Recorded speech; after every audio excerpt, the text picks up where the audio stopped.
The course itself is tuition free, as we all know.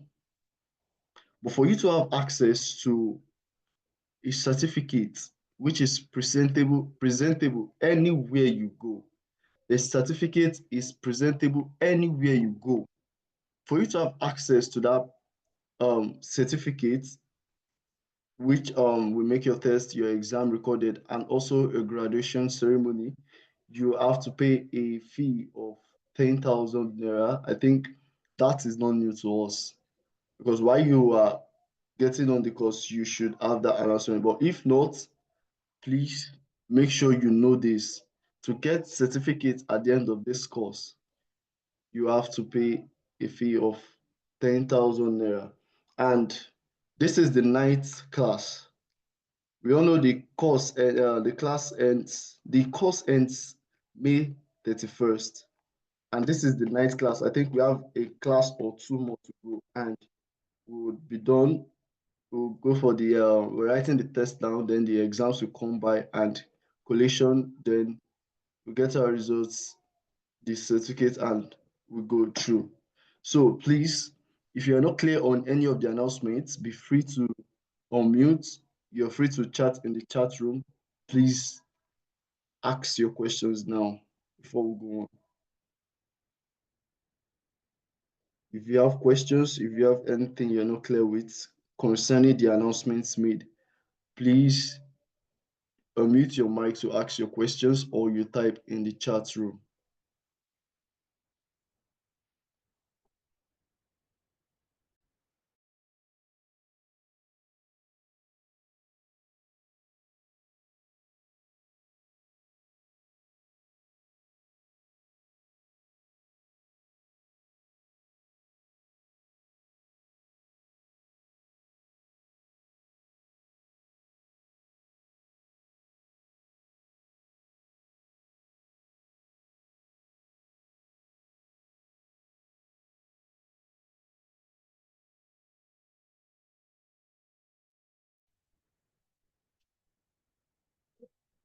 Hello, good morning, sir. Yes, good morning, Honesty. Okay, sir. Sir, my question, you said actually I have not made my payment, so I'm planning towards that. Maybe by month end I will do that. But I'm surprised now that the lecture will end by May. So I was thinking maybe it's a year program. So I didn't know that the lecture will end by May. Oh, So that's how the program has been. Madam Edith, please can you, hello ma'am,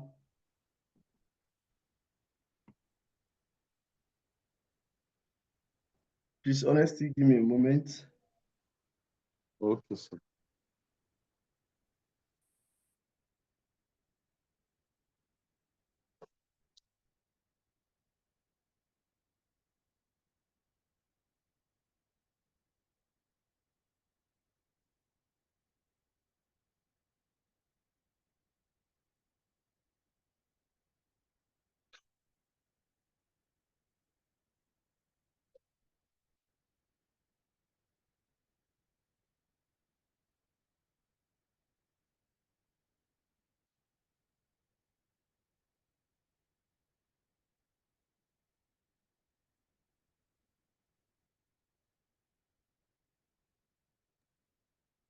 All right, Honesty, I don't know if you registered for this course through the website, you would see every information there where it says this course is slated for 12 weeks, that is 12 Saturdays, and runs through till May 31st. So before May 31st, exams and test collation will have been done. So I don't know how you missed this, but I'm letting you know now it's a special program. All right. So I'll just can you hear me, Honesty? Yes, I'm hearing you, sir. Okay, so what I would just advise you to do is you're not far left behind. Only one test has been written so far. So you said you get on by 6:30. This test is just 20 questions. It's what you can do in 20 minutes or 10 minutes. So you Okay. just have to, a day before the test, you just have to look through the question bank, and on the, the day of the test, maybe after work or before work, or when you have a break at work, please just try to stay on board and take the test. And please do not fail to register as soon as possible. As soon as possible. That's what I will say. Thank you. I hope we're good now. Yes, sir. Thank you very much, sir. By month end, I will register. I was thinking because I also registered for the AI course. AI course was 1 year. Yeah. Oh, sorry about that. Honesty, please, I'm listening to you.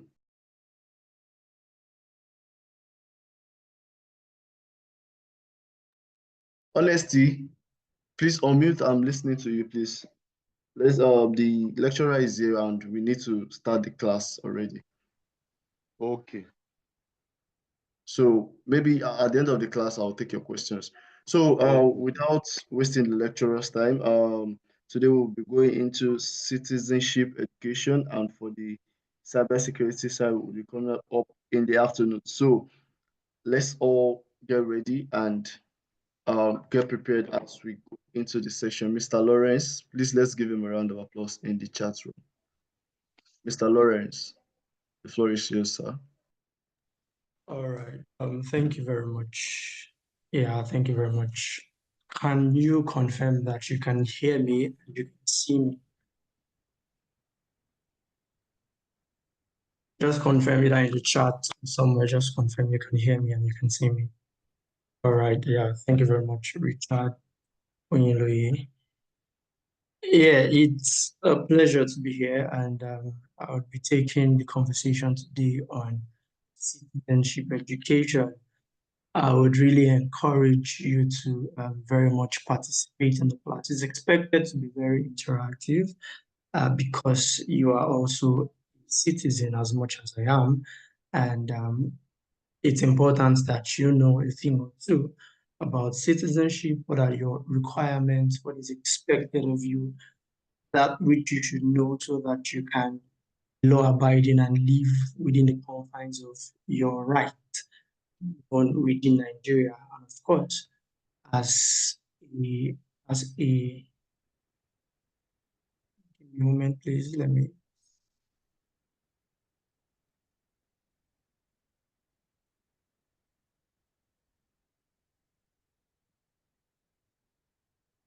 All right. Please confirm that you can see my screen. You can see the Yes, slides we can being see your presented. screen. All right. Awesome. So yeah, I would expect participation from everyone. I might ask questions. If you also have questions in the course of the conversation, do not hesitate to just ask your questions and we'll take it up from there. My name is Lawrence once again, and I'll be happy to take you on this journey as we begin. This is Citizenship Education 1, and that's your course code GNS 102. I would want to see people on the chat so I can call your name quite easily, and then you can also respond quite easily. I hope that this will be interactive. I look forward to it being interactive. So once I ask a question, do not hesitate to unmute and say something if you're following me. Yeah. All right. So I'll get started. The objective of today's class really is to, one, understand the Constitution of Nigeria. And then secondly, to understand the federal system of government in Nigeria. Third would help you to know your constitutional rights and obligation, even as a Nigerian citizen. And then you better understand citizenship, and then we'll look at the fundamental objectives and directives of state policies in Nigeria. Um, to get started, I would want to ask, although it's on my screen, but can somebody tell me what you get, what idea do you get when you hear the word constitution? Anybody on the chat? What does constitution mean to you? I can see Benga, Abiodun, Richard, Nancy Zainab, Shola, Badi. Yeah, somebody. What does constitution mean to you? Have you heard of the word constitution? What does it mean? How do you understand it to be? I want to have responses so that I can be sure that I'm not teaching the wind. So who wants to go first? By the way, I might not be able to see the chat. So right now, I would really encourage you to leverage unmuting and speaking. I'm not able to see the chat or sharing. Can I give it a try, please? All right, please go ahead, Timmy. Constitution are sets of rules that govern a nation. That's my idea. Set of rules that govern a nation. Thank you very much for that, Timmy. Richard, I think there's a Richard on the call. Yeah, Richard, you responded to the chat online. What do you think constitution is about? Yeah, constitution is the rules and regulations that guide the citizens on what their right is and where their right also ends. Because where your what you normally call human rights something, so where your own, I mean, if it infringes on that of the right of other people, then you don't have that right again. So a constitution is like a guideline that teaches us our rights and also the rules and regulations that we must follow as a good citizen. Thank you. Yeah, interesting. Thank you very much, Richard, for that contribution. Maybe the last question, honesty. I think I can see you also in the chat. Why do we have constitution? If constitution is all of these things Amy has talked about, that Richard has talked about, why then do we have constitution? Honesty, do you want to give it a shot?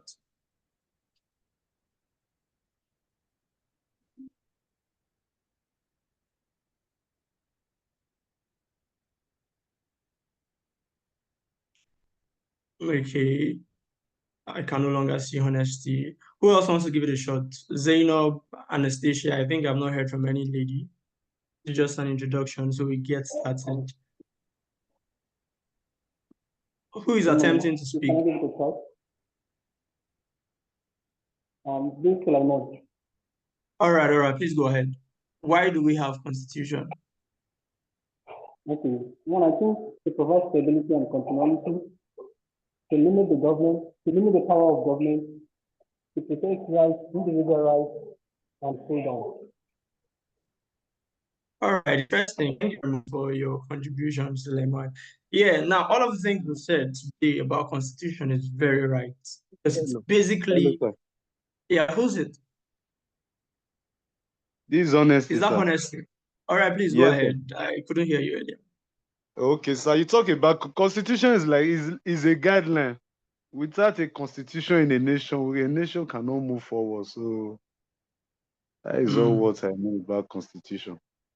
Interesting. Without constitution in the nation cannot move forward. Now, interesting insight. I want to say that every one of you who have contributed are actually very correct. Constitution basically refers to the law that governs the nation. It's a basic law. It helps to establish political institutions.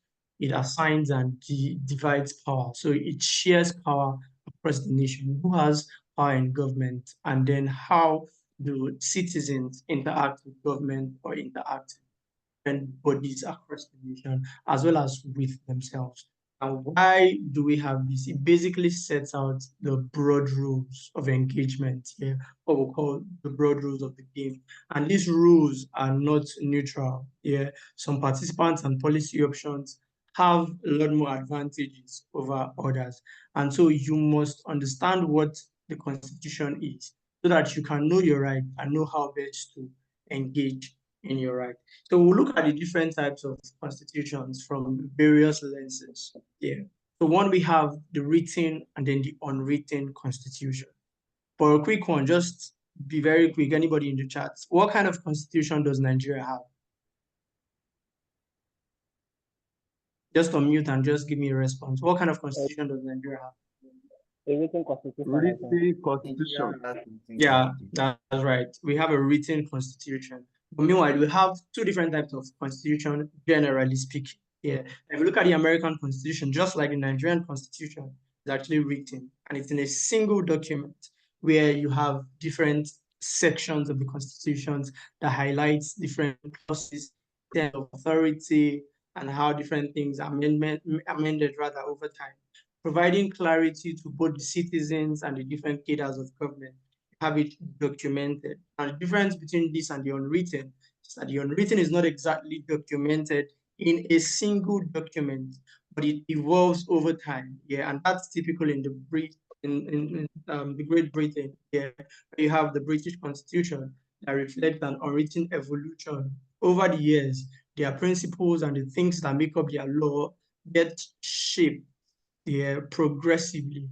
It is not rigid and fixed. Yeah, over the years, they change. It enables flexibility, yeah, so that it can respond to emerging realities. And that's one advantage, in my opinion, of the unwritten constitution. And if we look at another kind of classification of constitution, first I said we have the written and then the unwritten. The second classification I want you to look at is the rigid and the flexible. Now, by hearing the term rigid, you know that it's almost something that is too tough to break, too tough to bend. Yeah. So it upholds sovereignty principles. For instance, we look at Soviet constitution. Yeah. Those are rigid laws that are not flexible. It will be very difficult for you to change those kind of laws where they exist. Meanwhile, for the flexible kind of constitutions, they are interested in broader participation. Yeah, they seek to improve the constitution as time progresses. So over the years, if there are aspects of the constitutions that needs amendment, they take it into consideration and then they can allow for changes and adjustment. Another classification is the legal, and please pay attention. I'm going to ask you the similarity across the first classification, the second, and then the third. Which of them do you think are alike? Yeah. So we have the legal continuity constitution. This kind of constitution basically allowed for provision in the constitution. There is a provision for it to continue across one dispensation to another, one particular government to another. So there is that legal continuity. For instance, we look at the 1803 Swedish Convention, which is also a constitution that is evolving. It helps to uphold civil liberties and has been amended since like 1979. But then the current government still gets to use that same constitution. And if anything, they basically amend some parts of it, but that particular constitution is still in use. Now, on the contrary, for political discontinuity, it happens when there is a change in political powers, there are changes in dispensation. So when the first government, in quote, comes into power, they execute a particular constitution, and then the country or the nation is governed by that. However, when a new government comes into power, that previous constitution is abolished, and then a new one is enacted and followed with.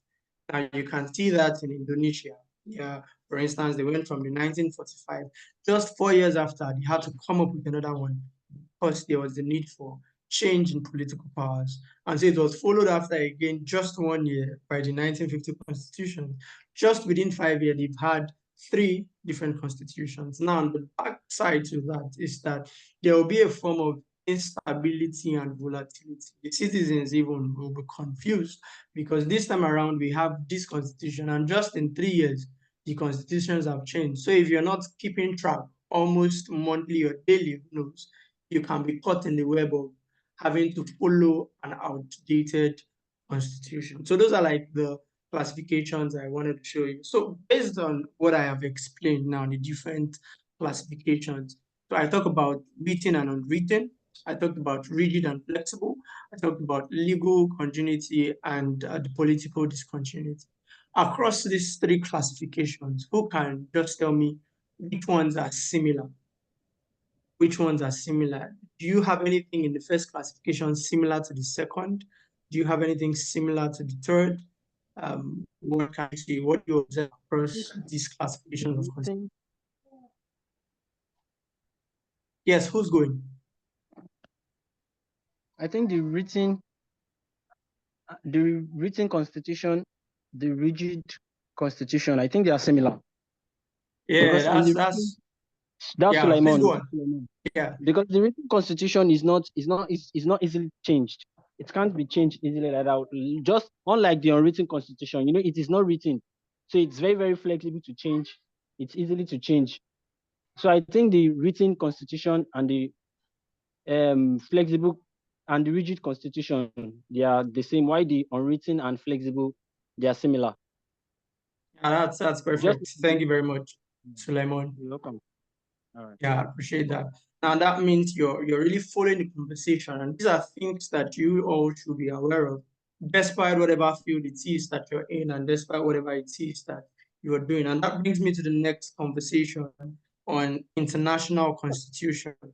Now, we heard of, and I like this to be very much engaging, so nevertheless, I'll stay engaged. Though we have quite a limited time, and we would run with it nevertheless. When you hear international constitution, do you know one example of this kind of constitution? Have you heard of something of the sort? Who has heard or is familiar, and how do you think it works? Anybody want to give it a try? Richard. I think it has to do with the chapter that most of the countries sign into to abide with. For example, we have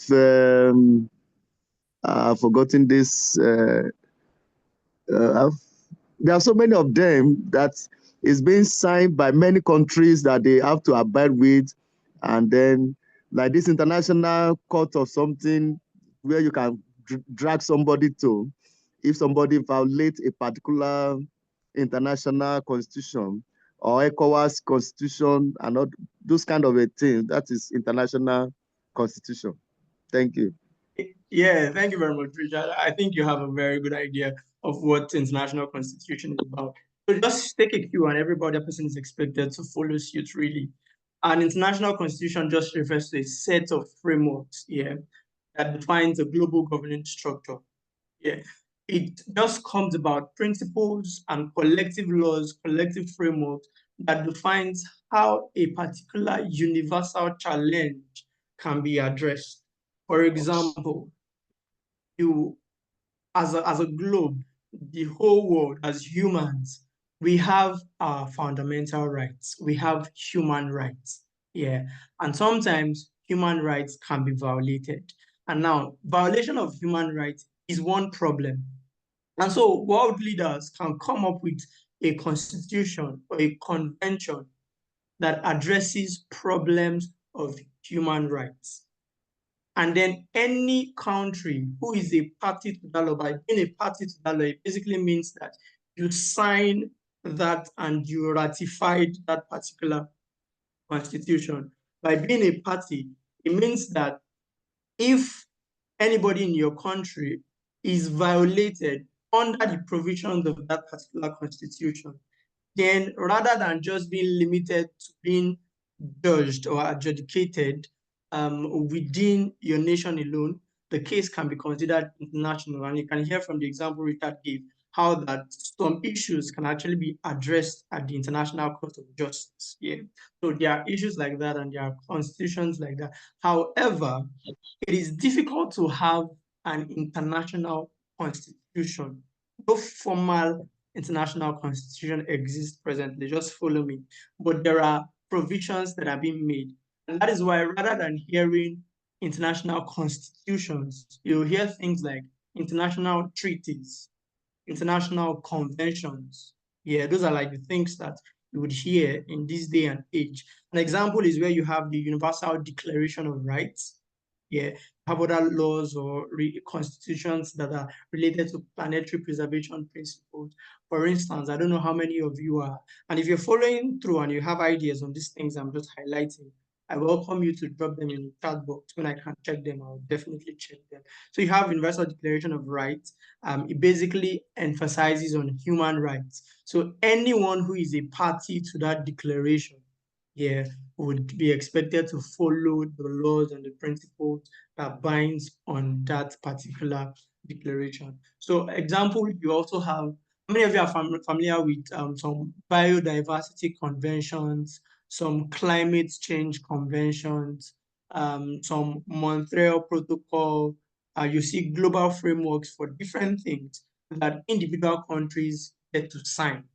Now, the thing is, once you sign those kind of conventions, you are expected to abide by it. I will show you the downside to this as we continue with the conversation. Also, provisions like shared digital governance that talked about how technology is being used and distributed online, data management related things. There is also crimes against humanity.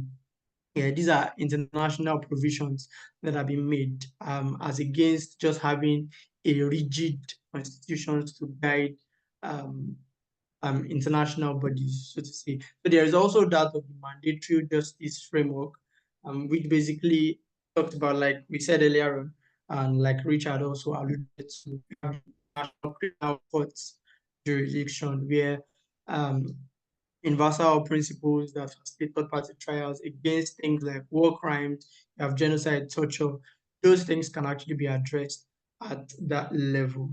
Now, before I go in, do you think that having an international convention can be very effective? Who wants to just share your idea with me? Having an international constitution, do you think it can be really effective? And then why? I'll be happy to hear you. Who wants to give it a shot? There are people who I haven't heard from, so if you're able to unmute and speak, I'm happy to hear you. People like Tola, Divina, Adeshola also, Wole, yeah, Abiodun, and then yes, some names like that I've not heard. So who wants to give it a shot?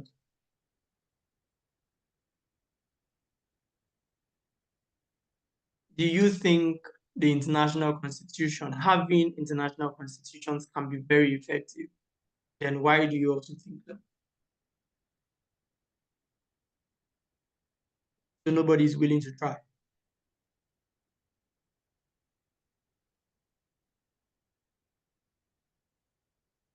All right, let me show you a couple of things. Now, like I said earlier on, we don't have a formal international constitution, and these are some of the reasons. The effective of the international constitution will be hampered based on these reasons. One, national sovereignty concerns. So, for instance, we have a global framework that mandates everybody or every nation who ratifies that constitution to do a particular thing. Now, we have interests and concerns as a nation, and we also don't want to lose our sovereignty. So, we cannot, every nation, by the way, would not be open to anybody bossing them around. Nobody wants anybody to boss them around. So they want to retain their sovereignty. And as such, global frameworks would be perceived as having to gradually erode sovereignty that individual countries have. So if international constitutions are established and remain very concrete, then it will be hard for nationally established constitutions to thrive. Yeah. Another issue would be that of divergent political interests. For instance, we have our political interests as Nigerians. Yeah. The US would also have their own political interest. And then if there is a constitution that goes against the political interest of Nigeria as well, then it will be difficult to abide by it.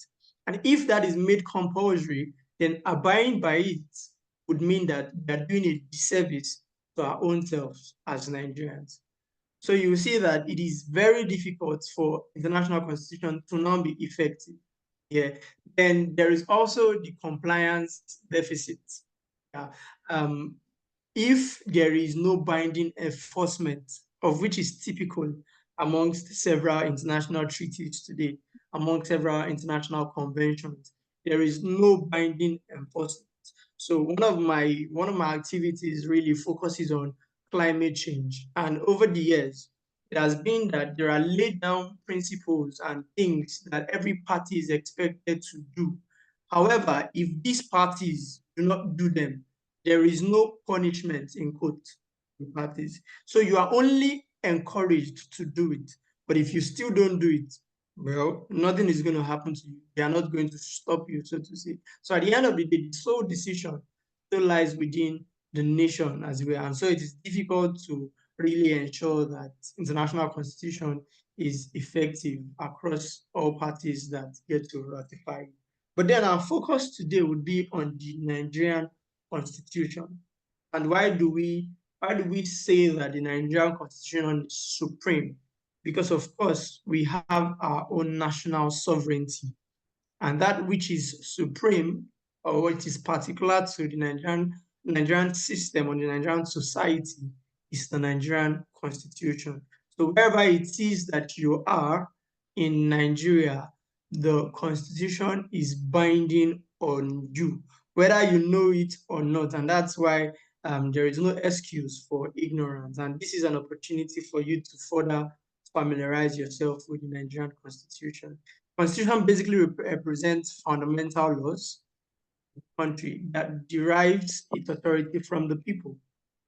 And as the primary legal foundation, it frames the governing principles, the powers of the nation. The Constitution reigns supreme over regular statutes in Nigeria's legal framework hierarchy. So whatever cadre it is when it comes to legal frameworks and whatever it is that exists within the law, the one that reigns supreme at the end of the day is the Nigerian constitution, and that's where the supremacy of the Nigerian constitution comes in. And so we have, and this is one of the provision of the Nigerian constitution, it helps to divide federal and state powers. Note that Nigeria have states, and then we also have the federal government, which is also the national government. And powers are distributed across these federal and state levels of government. And we have three different forms of powers across these these two different levels of government. The first is the expressed, implied, and inherent powers. And that power belongs to the national government, again, the federal government. There is also power that belongs to the state government, and it is belonging to the state government alone. Those powers are known as the reserved powers. However, there is a power that intersects both national and state government. These are concurrent powers. So it begs the question, in the provision of the Nigerian constitution, who has the power to do what? What can the federal government do? What can the state government do? What can both the federal government and the state government do? And that brings me to the next question I want to use to engage you right now. Besides the things that are listed here, what are the powers and responsibilities of the state government in Nigeria? And I hope to really get responses from almost everybody. You are in Nigeria, you reside in a state. In fact, you might also tell me your state before you go ahead, the state where you are resident. And then let me know also what you think are the responsibilities of, and what powers does the state have? Who wants to go first? I'm counting on you. What powers does the state have? What powers does states in Nigeria have? I want to see you unmute your mic and go ahead. Maybe I just call names. So who's going first? Honestly. Okay. One, provision of basic amenities, providing Who has essential that services power? like the state government. Okay. provision of basic services like essential services like potable water, roads, healthcare facilities for the states. Then we have Okay. education. The state government should provide education for its state, the security and safety of the state, the service delivery by collaborating with federal and local governments to deliver services like what the primary education, health services, agricultural, and other stuff like that. I think for my own end, and All there are right. some that is Do you like think all creating of those services that you mentioned now, do you think it is under reserved powers, or do you think it is concurrent? in my case, I think I can put it as the concurrent because if we should talk about the education, the state government can't do that alone. So it has to collaborate with the national government. Same thing as the basic amenities. Same thing goes with the education, the healthcare, and provision of roads and stuff like that. To my own understanding, I'll put it as under the concurrent power. Exactly. So it can be very dicey, and so you should pay attention to the way the three works. Yeah. For the concurrent, it means that not only one party can do it, so both Yes, parties actually do it. But for the reserve, only the states can the actually state do that. government. Yeah, only the state government can do that. Now, for the other power, which is designated to the federal government alone, which is the express or inherent powers, only the federal government can do that. So, thank you very much, Sulaiman, for your contribution. I want to engage one other person. What is that one thing, for example, that only the federal government can do, and then the state government has no power over that? Just somebody in the chat who wants to engage me on that. What is one thing that you think is only in the federal government or the national government that can execute, and then the state government do not have powers over that as well? Who wants to give it a try? Okay. Okay. Good morning, sir. Yeah, morning honesty. For the national government, they can provide army and navy, which the state government don't have that power to do. That's correct. Yeah, the state governments do not have the power to have. Have you ever heard of anything like state army before?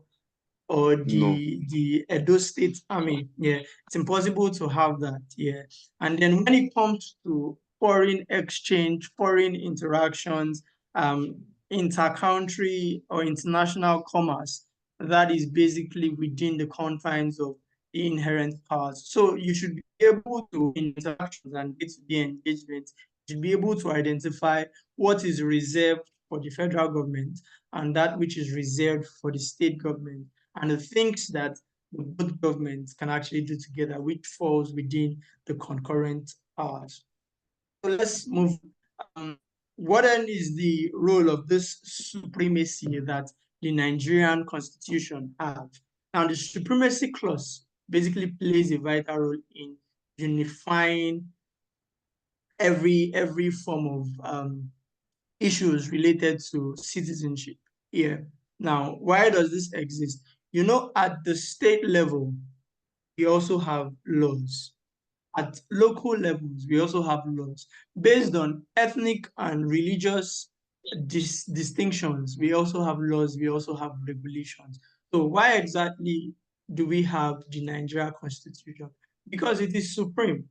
It reigns above all of these things. So if you say that in your culture, this is what we do. It is our tradition. This is what we do. Now, if your tradition goes against the Nigeria Constitution, you can be prosecuted for it. If your ethnic beliefs goes against the Nigeria Constitution, then you'll be subject to the judgment according to the federal law. Yeah, and that is why the Nigerian Constitution is supreme. So as much as you know your tradition, as much as you know things related to your ethnicity and religion, it is important that you understand the Nigerian supreme constitution because that is what reigns above every other legal document. Now, we want to look at the different aspects of the Nigerian Constitution. How many of you have actually seen or read the Nigerian Constitution before? You can just raise your hand. You've seen it, you've interacted with it, you know a thing or two about it. Have you seen the document? Yeah, I think Richard has seen it. Who else? Have you come across the Nigerian Constitution before? All right, we only have Richard raising his hand right now. All right, that's fine. Now, one of the things that you would find in the Nigerian Constitution is your fundamental rights. And interestingly, talking about fundamental rights, from you can drop it in the chat if you can't unmute and speak. Just what are your fundamental rights? Very quickly.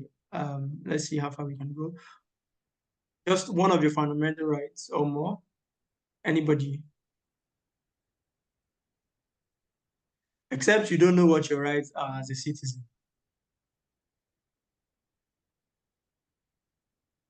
Is this how your class is? You don't have people who talk. No, please, Richard, you can go ahead with your hands up. You don't need to even raise your hand. If you have a contribution Okay, to I have yes, please. freedom of speech, even though the freedom is not guaranteed after speech. And in this country, it's like we have two type of supreme constitution because the northerner seems to have a different constitution, which is different from the one that I've read, because they can kill and nothing will happen. But if you kill from the southern parts, it's a problem. So fundamental, I mean, freedom Freedom of speech. Yeah. of speech and gathering, religion, and basic rights to life or to live, education, and so on. Those are some of my. Yeah, thank Okay. you. Thank you very Yeah. much, Richard. Um, So I Lemon think wants to speak. okay. We have the right to life, The right to the life, all right. freedom of torture, Freedom of torture. freedom from torture, Okay, protection okay, from cruel, inhuman, or degrading treatment, freedom of speech and okay. expression, right to express myself, to express myself the way I want, right to liberty and security, All right, right Richard. to All right, equality. Solomon, don't exhaust the other points for any other person who might want to say something. Thank you All very right, much, Solomon. Who else no wants to problem. add to? I can see Temi in the chat box. The right to speak. Yeah, that's the same thing as Richard had said, freedom of speech. So who else wants to? I think Abiodun unmuted. If you have something to say, please go ahead. Yes, sir. I think we have right to protest. Yeah, you have the right to protest. Interesting. I like the points that we are raising. Actually. Who else wants to give a contribution? What rights do you have? In fact, when Richard was speaking, he talked about some of the infringements on the rights that we have and how that some of these things, the realities of our present age is kind of varying from what we have documented. So yeah, I think that's just about that some persons have shared. We'll stick with that and then just proceed with conversation. We have the fundamental rights really, and these are just human rights principles. Talked about equality before the law. Everyone is really equal. Documented.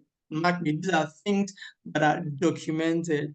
However, I recognize the fact that some of the documented things might vary from maybe what we tend to see in our environment today, but it doesn't elude the fact that these are the things that are documented. Everyone is equal before the law. Everyone has that freedom to speak. That's the freedom of speech, freedom of religious beliefs and affiliation, liberty to move, and then to also be protected, the welfare of women and children. All of these are fundamental rights. You also have rights to education. You also have freedoms based on your ethnical affiliation and everything related to that, really. You have a right to be in anywhere in Nigeria because you are a citizen, and these are our rights, yeah. This is one component of the Nigerian Constitution. Another component, which I want to also show you, is the directive principles, yeah, which basically highlights equality. Now, you see the directive principles within Chapter 2.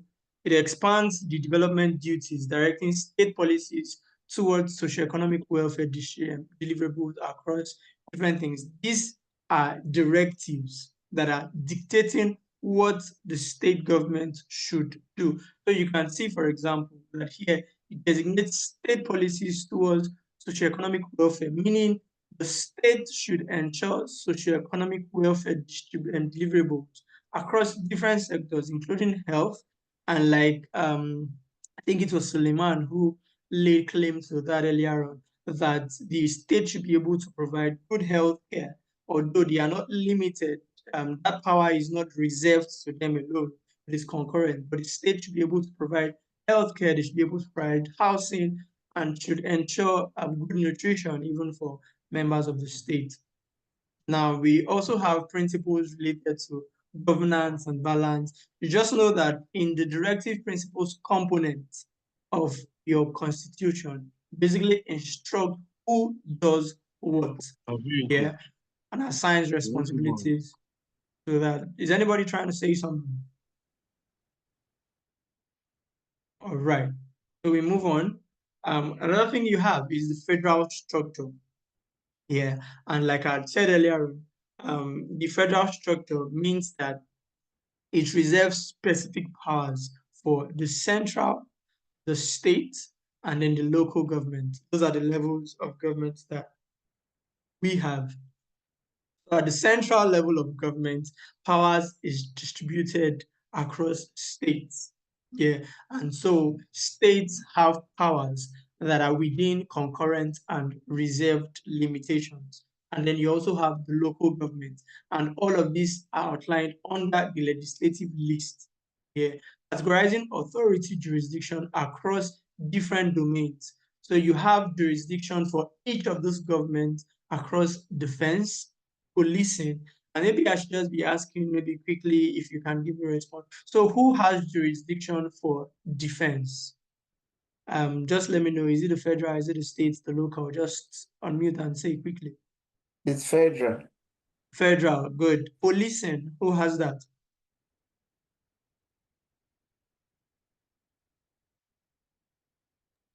Policing, who has for federal? Good. For taxes, who have that? Federal. No, Just concurrent federal? is both. Both. Yeah, awesome. That's concurrent, both federal and state. Yeah. State, For yes. land, Both. for land, who has that? I think state. Is both state and the federal. Interesting. For health, who has that? Sorry, please, what was the question? I kindly lost connection, so I just Come up with connected. the question again, sir. All I did right. not hear the question. Yeah, so I'm trying to explain to you how that power is distributed across different levels of government, including the federal, state, and then the local. And then we have a legislative list that categorizes authority across different, different domains. So we have domains like defense. So I'm highlighting the domains and I'm asking who has the power across those kind of domains. Yeah. So I started with defense and I got really impressive responses. So right now we are at health. So for health, who has that authority or jurisdiction? Both state and federal. Awesome, state and federal. Agriculture. I think it's federal for the agriculture. All right. International trade. Federal.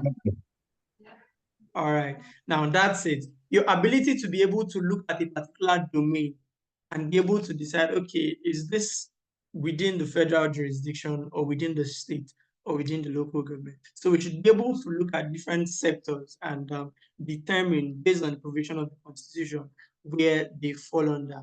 Now, there are challenges that are between multi-level agencies and it affects risk delivery.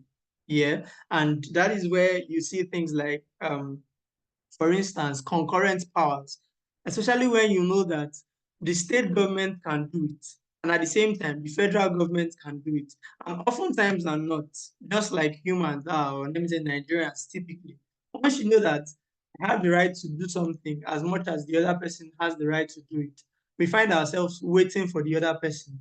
Yeah, so maybe state is waiting on federal, federal is waiting on state. Let's give them time, they should do it. They should know that they are to do. So things like that would always affect service delivery here. Meanwhile, localized policy customization actually helped to address some of these problems if grassroots insights organization gets streamlined institutionally. So all of these delegations are balanced at the end of the day using some centralized oversight. Another thing that is provided in the constitution, in the Nigeria constitution, not precisely, are the amendment procedure. So note that the first thing I talked about that is embedded in your constitution is fundamental rights, directive principles, federal structure, and now the amendment procedures. Now the amendment procedures basically explains, should we need to amend any part of this constitution, what steps do we need to take? Who would be in charge of the amendment and how do we go about it? Now, for the Nigerian Constitution, to amend any section of it or to alter any detail that is in it, there is a provision in Article 9 that states that it would have to involve at least two-thirds of the National Assembly approving that alteration. Now, after two-thirds of the National Assembly has approved it, 3/4 of the state houses should also ensure consensus. So once the approval is made at the level of national, it should also be accepted by the state houses, at least 3/4 of the state houses. And that is how amendments are being made to the Nigerian Constitution. So if we need the amendment, it has to go through due processes. And this must be achieved before any part of the Constitution is amended. Now, the fifth component of the Nigerian Constitution is the electoral framework. Yeah, and the electoral framework basically helps you to know.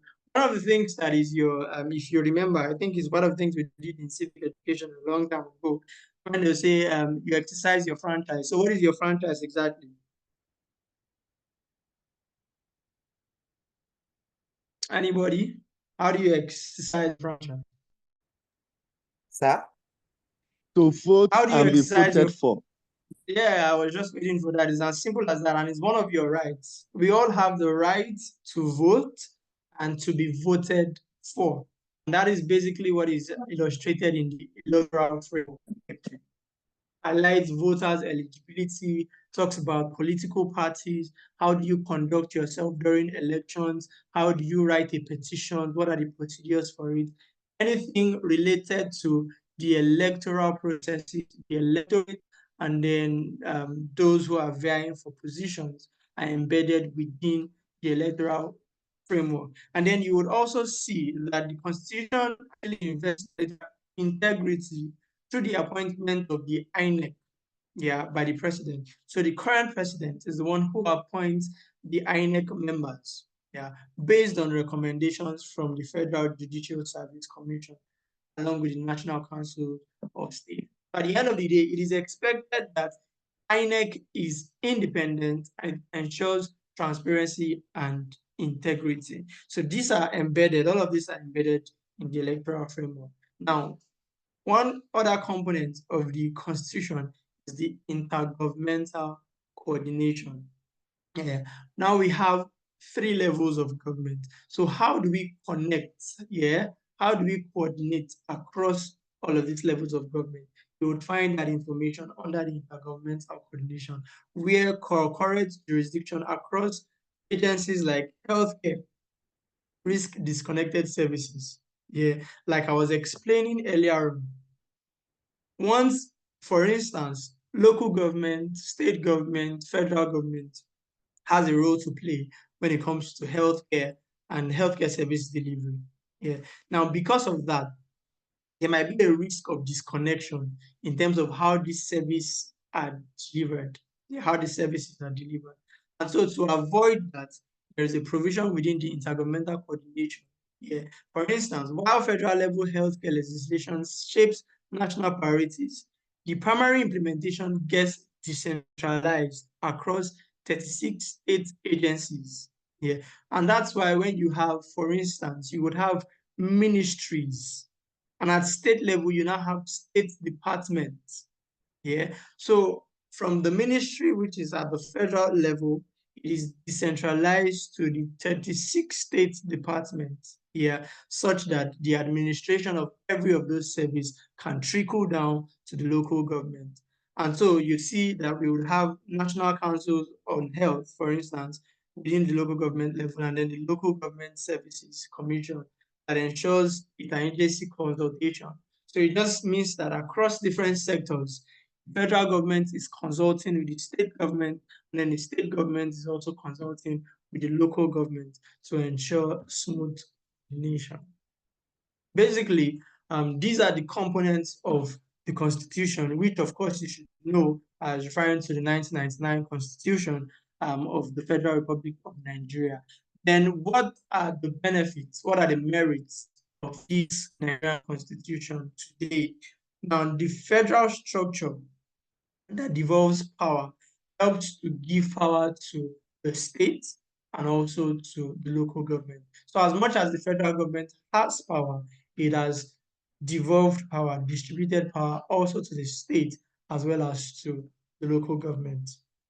Now, the INEC, which is the Independent Electoral Commission, also upholds rights like, the universal franchise I talked about that you all mentioned, multi-party elections, judicial petition mechanisms that are strengthened by electoral integrity. I would really recommend that you go through the Nigerian Constitution. For instance, as citizens, many of us who have concerns, how do you think you're supposed to tailor your concerns? Do you know how to submit a petition, yeah, concerning certain issues, maybe regarding elections or related?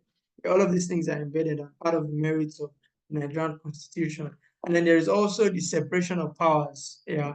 And then you would be familiar that we have the judiciary level of government, the executive, and then the legislature.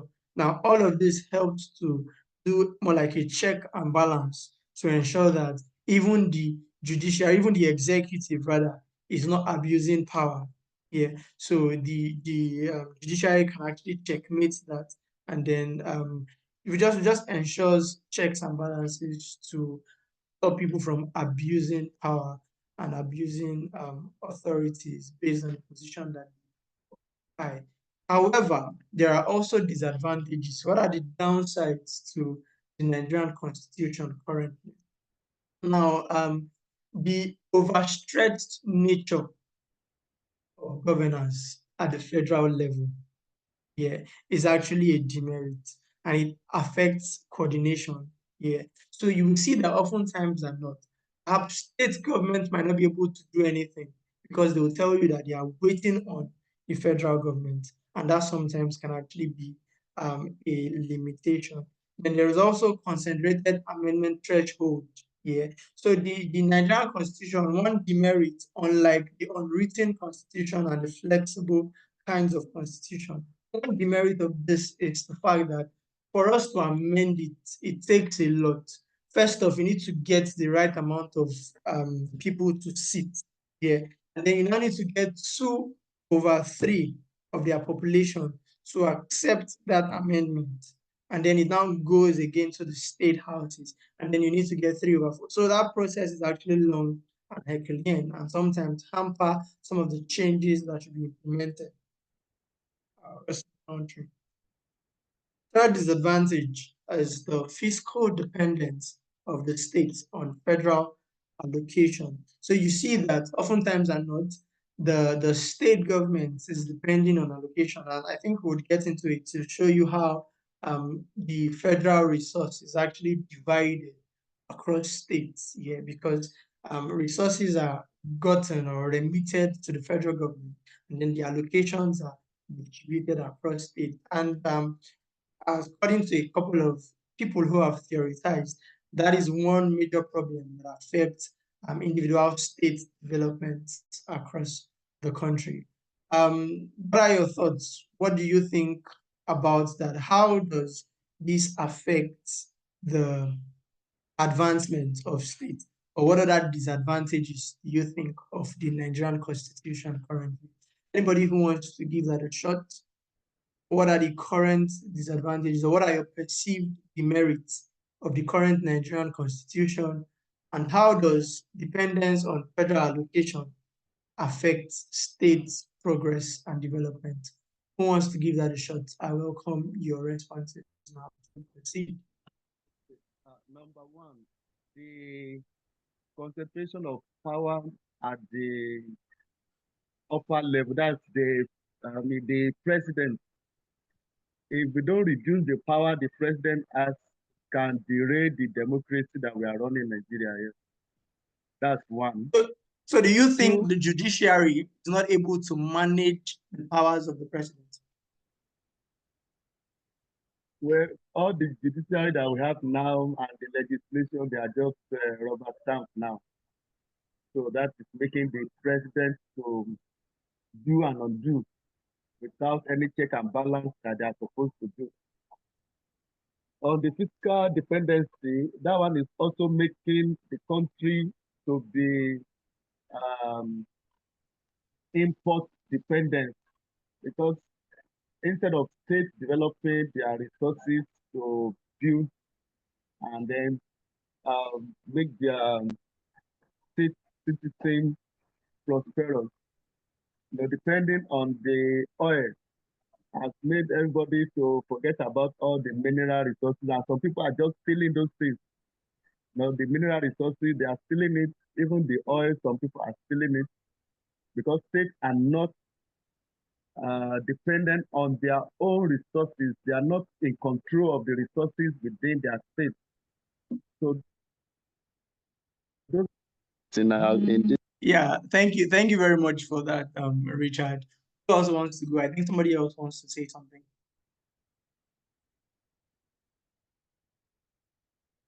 Who else tried to speak? Those were very insightful. Thank you very much once again, Richard. Who else? What do you think are the other demerits that the current Nigerian constitution has? And then secondly, how do you think this fiscal dependence on the federal allocations affect progress and development in the country? So at the end of the day, maybe I will tell your coordinator to award the best student in my class, because some persons have actually been very voiceless over the course of the conversation. So I know those who are following. Who else wants to contribute? All right. Like Richard said, too much power allocated to the president. The constitution gives too much power to the president, making it difficult for other branches of government to check their words, to check their actions. So let me add another thing to what he said. Lack of clarity on local government powers. The constitution, I think, to me, it fails to what? To clarify. It fails to clarify the local government powers. That is, it fails to what? Clearly delineate the functions allocated to the local government, leading to what? Conflict between the state and the federal government, to my own understanding. Another one, I will go with immunity clause abuse.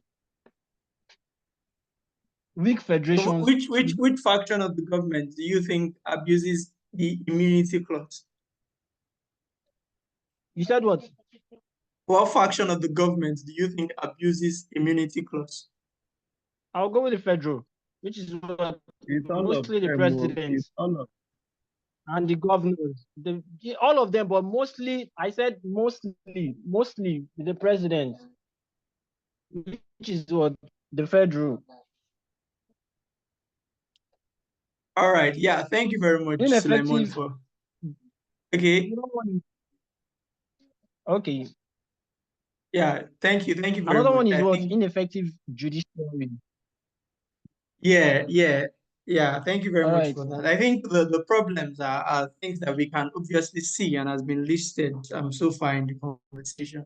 So yes, I appreciate your contributions as well. We'll run through again for the next 40 minutes thereabout before we go on break. Sorry, Mr. Lawrence, you have a message in the chat box. All right. Thank you very much. Yeah, we can just proceed for here. Or just give me a moment, please.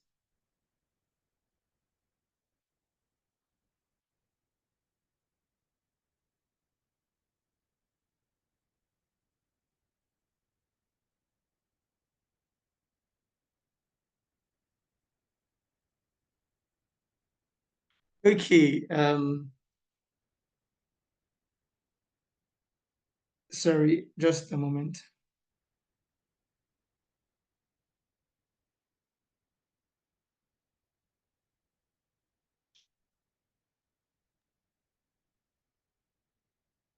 There is Marvin in the chat box saying that some of us are from another country, and that is good.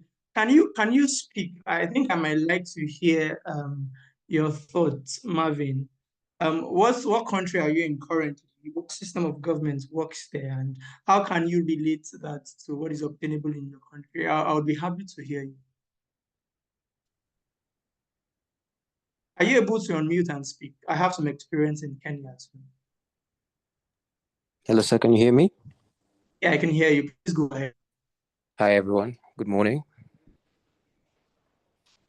Yeah, good Hello. morning. We can hear you. Yeah. So, Yeah. the session is wonderful. Thank you for the class, sir. I'd say for us in Kenya, it's quite different. I don't know if you've been getting the news from your neck of the woods, the sides of Nigeria, but we've recently been having some issues with our leadership, because of there's a lot of what's the word? How can I say? The person who just spoke last, there's an abuse of power from those who govern us. So that is pretty much, it just speaks on, what is it? It speaks on the oversight of how someone has responsibility, when it comes to their, what's it called, their jurisdiction. You'll find that someone, let's say a leader from a different sector, in our constitution, or rather in our government structure, we have people governing, or rather individuals governing from different areas of the country. So you have people in different divisions. You have people who govern. There's the governor, there's the ministers, there's the senators. So you'll find that someone who really doesn't exist within their jurisdiction of operations has power, to influence what is not theirs to do so. So it's an abuse of power. Yeah. So last year we took to the streets. We had demonstrations about how this had to change. There was we needed a change of regime. We needed a change of governance. We needed a clear transparent way of how the people can voice out their frustration when it comes to this this oversight. Yeah. So that's it. I don't know if it's the same way in Nigeria. Thank you very much for that contribution, Marvin. And maybe lastly, do you think, based on the provision of your written constitution, because I know Kenyan constitution is also written, do you think, based on the provision of your written constitution, like in Nigeria, the judiciary is meant to checkmate the executive? So we have the judiciary, we have the executive, and the legislature. Yeah, that's like the legislative arm. Do you have any of these provisions meant to checkmate the executive leadership of the country? I mean, we have them, but they're not really exercised. All right, good. I think it's a similar story that Richard and Sulaiman was also trying to share. It's good to hear your perspective from Kenya. As at last year, the Kenyans took to the street. I had left Kenya at the time. I spent 2 years in Kenya. I had my master's study in Kenya. So I can quite relate with the realities of the Kenyans and how that they were particular about Williams Ruto not too long ago. But then governance, oftentimes, like we see it in Nigeria, we have some things that are being implemented, for instance, on the ground, and they are quite different from the things that are documented here, and it can be a whole lot. Yeah. However, it is important that as citizens, you understand your constitution, because, truthfully, if citizens do not understand the constitution, it's difficult for you to engage this process. And even if you're vexed, you're Excuse me, pained, you're sir. Can I annoyed. come in, sir? All right, allow me finish. I'll allow you. Thank you very much. I'll call on you now. Abiodun, right? Yes, sir. Yeah. So you need to be able to understand the Constitution, rightly so, be able to engage in the legal provisions that are available, maybe to address some of the instability that we currently have. Trust me, I understand how difficult it is to be able to achieve any of those things, but the best way to eventually go ahead of it, or ahead with it rather, would be to engage through legal processes and provisions that have been made available. Yeah, over to you, Abiodun. Just a quick comment so that we can proceed. All right, sir. As you mentioned earlier, that most people don't even understand or know anything about the law or constitution in Nigeria or any other country, sir. But the only thing I think the government can do is that maybe they should assign this particular constitution itself as a course, maybe starting from primary school days, they will be teaching students about constitution so that most people will understand, because most people in Nigeria, they don't even know their rights, and they don't even know where, as in, they don't know their right, let me put it that way.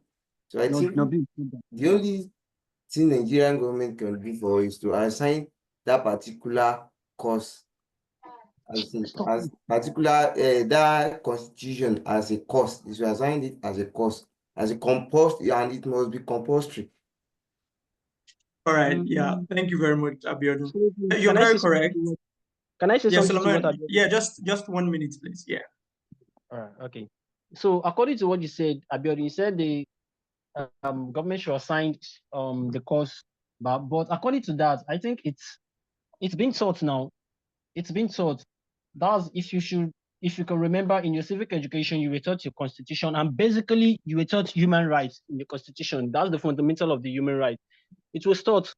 And even if you should go, like I did it when I was in secondary school, and when I was in the higher institution, I also did that again.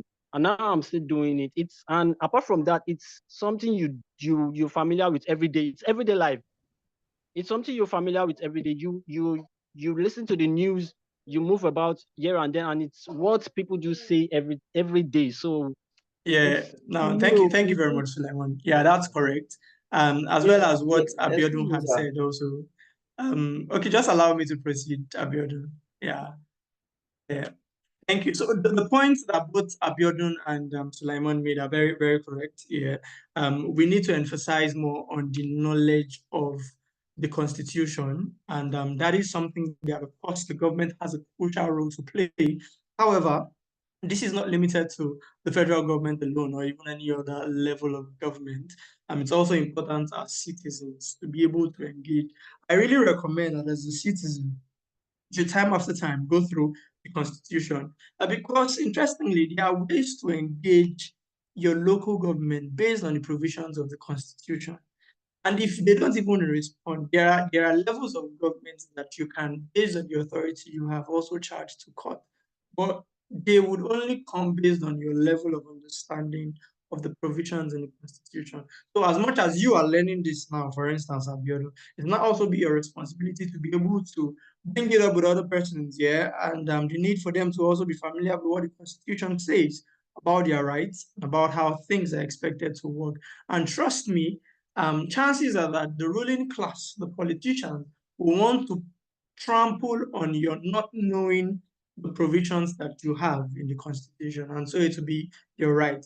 And at some point, you will see different maladies in society and people wanting to trample on rights. So if you don't know your right and what you should do and should not do, it will be difficult for you to have a say. And this applies across different countries. So yeah, so I want to proceed with the conversation on the rule of law. What exactly is the rule of law? What does it embed? Yeah, what is embedded in the rule of law and how does it work? The first thing you should know is that, and for those of you who are maybe familiar with law, at least, or familiar with a couple of things, you would have heard of the rule of law. And then part of the principles of the rule of law includes there's equality under the law. Secondly, there's transparency of law. The law is expected to be transparent, and so the law is transparent. And then thirdly, independent judiciary. The judiciary is not expected to be partisan. Judiciary does not support political party, nor do they have political affiliation, nor do they have allegiances. The judiciary is expected to be independent, and then there is always accessible legal remedy to every problem and any problem.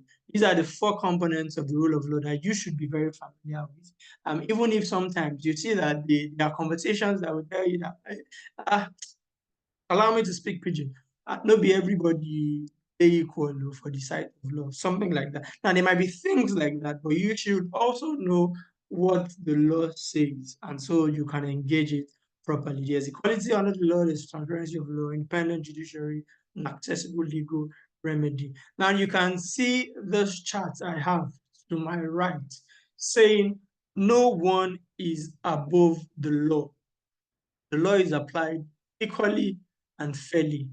Now, what about the law should you know? What are the different rules that you should know? So the law is known and accessible. So if you commit an offense, you will say that there is no excuse for ignorance. Yeah. And then there is also the presumption of innocence.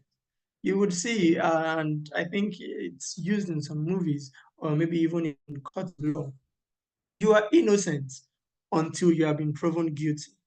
Even if there was a claim about something that was done and everything, you are taken into custody to adjudicate over your innocence.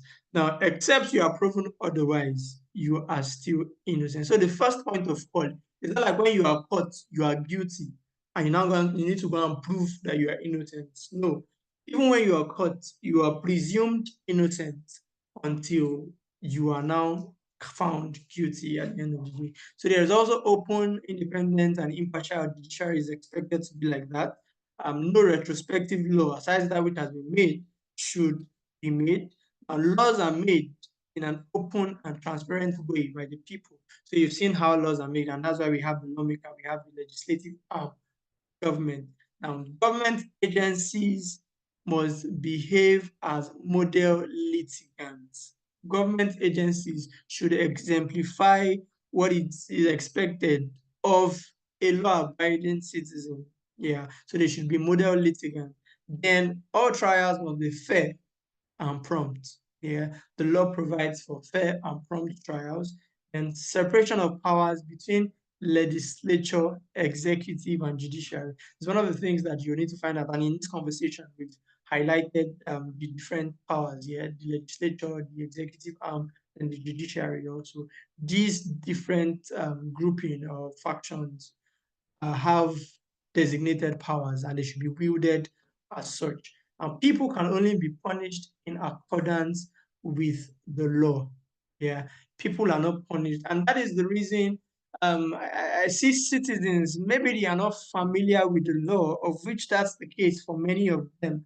No matter what it is that somebody did, and like I think it was Suleiman who read it out there, so showing that as a citizen, you have a right from torture.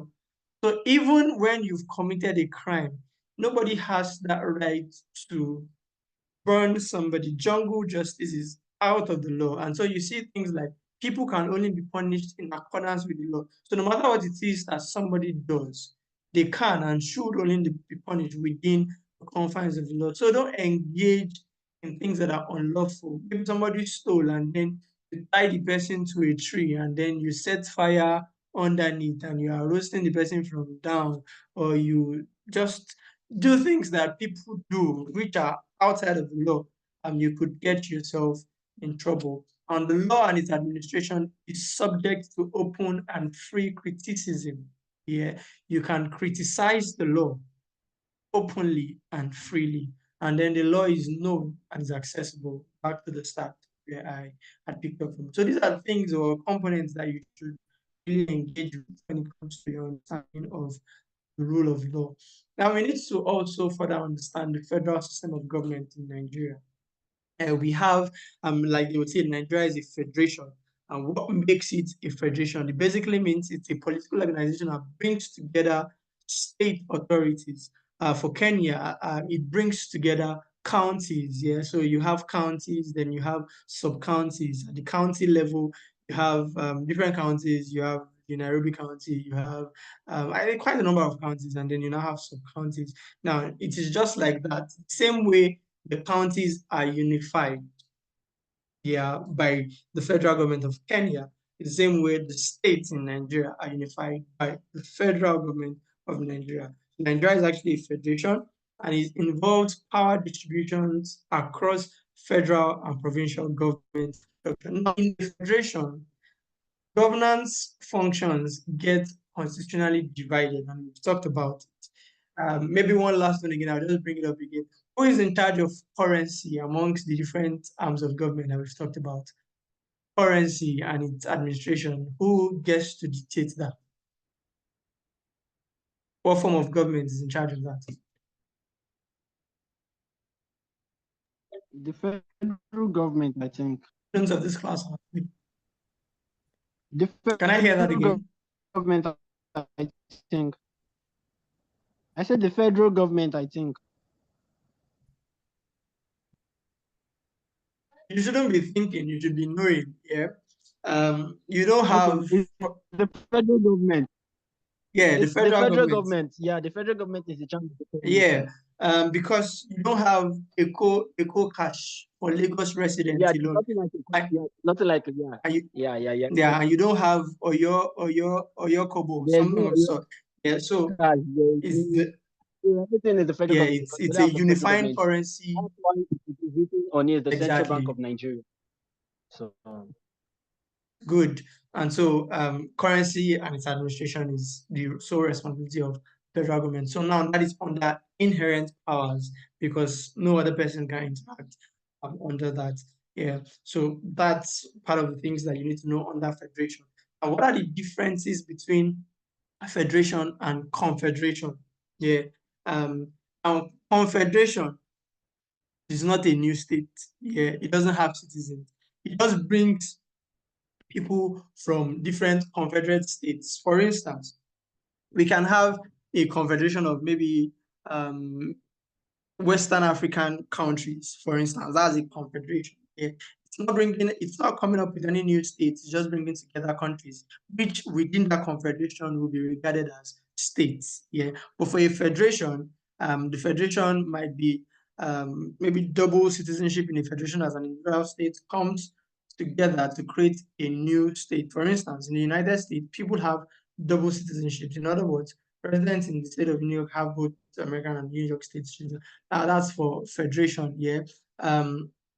Of course, you have an ethnic affiliation, which is your state of origin, but at the same time, you're still a citizen of Nigeria. And based on countries, of course, for the federation, all member states of the federation tend to use the same currency like we have established just now with Sulaiman. Now, at the confederate level, different states that are party to that confederation can keep their individual currencies. Yeah, and there's no intention to create anything unifying in terms of their budget and all of that. So that's the difference between confederation and then a federation. Looking more into the differences, federation gives rise to a new sovereign state. And so if a federation would emerge, yeah, there will be a new sovereign state at the end of the day. And in our case, Nigeria. So although we have states, but the sovereign body is Nigeria. Meanwhile, confederation means when the sovereignty of the member states remains intact. So if we were to have a confederation, it would mean that Lagos can stand alone, Oyo can stand alone, Benin, Edo State rather can stand alone and all of that. Yeah. Now, confederation happens at international level, like you saw that I gave an example, where you have maybe a confederation of Africans, you have a confederation of West Africans or something. So it brings nations together. And such, their individual laws that are at the national level is still binding on those nations. Yeah. Now, for confederation, they have no separate laws. The laws of Nigeria, for instance, is still binding on it. The laws on Benin Republic is still binding on it. The laws of Togo is still binding on it, even if they are within a confederation, for example, like maybe the Economic Community of West African States, for instance. But a federation, the law of a federation is binding. Yeah. So the law of Nigeria is binding on you, even if you're from Edo State, like I suspect Honesty is from. The law is also binding on Richard, even if you are from, let me just take a guess, Osun State and the like. So that's why wherever it is that you are in the same way, the law of Kenya is binding on Marvin, even if it's from Kikuyu, or is binding on Marvin nevertheless, or his colleagues, even if he's from maybe, how am I struggling to remember all these names right now? Maybe he's a Maasai, yeah, or he's one of those within the arid regions still. Yeah, so for a federation, as long as you're a member of that federation, the law is binding on you, but belonging to a confederation, you still retain your individual law. The purpose for a confederation is limited, but a federation is more stable and governance is easy to execute. Yeah. Now, we also talked about sovereignty, same thing applied here. So just take that again. Now, the functions of the federal system in Nigeria and the relationship amongst the three tiers of government. What are the functions of the federal system in Nigeria?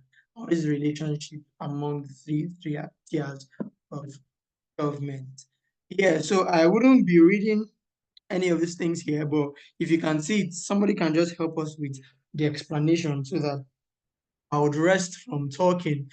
So, who wants to go first? Just take any of these things and explain what are the roles. These are just the tiers of government and there are different roles here. So, just pick one up and explain. I'll be happy to hear you. Who wants to go first?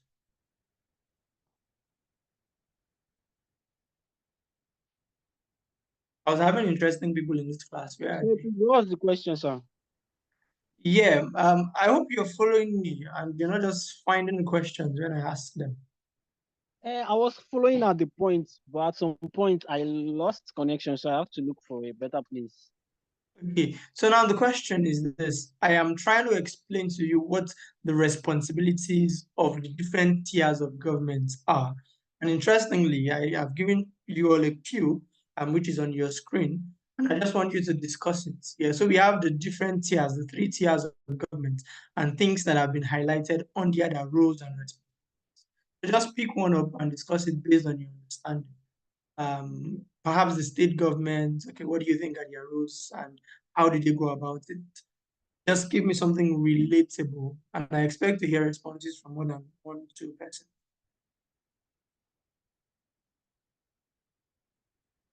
So Okay. who's going in first? To me, I think a state government. Let me go for the state government. All right. I think it is a level of government that has a justification over a specific geographical area, typically a state or province within a country. That in Nigeria, for example, there are 36 states in Nigeria with its own government. Each state has its own government. And what are they responsible for? For the responsibilities, I'll go for healthcare. The state should providing health service and facilities for its states. We have the education, providing education for its state, maintaining road transportation and what other infrastructure. That's under infrastructure for the state, and law and order, maintaining law and order and providing what security services for its state. Okay, do you think the state has sufficient authority to ensure law and order? The state doesn't, but at least it should provide a minimum law and order for its state. All right. Thank you very much for your contribution. Who else wants to discuss some of the roles of these factions of government or these tiers of government? just like has been detailed on your screen. Any other person?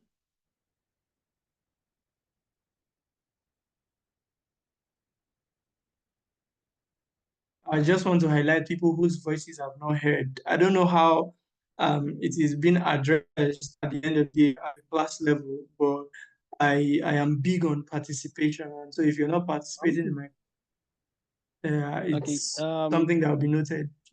So who else is there? Hope that's not Suleiman. For the local governments. No, don't I worry, think, Suleiman. I want somebody else. Thank you very much. You've done your bit. Yeah.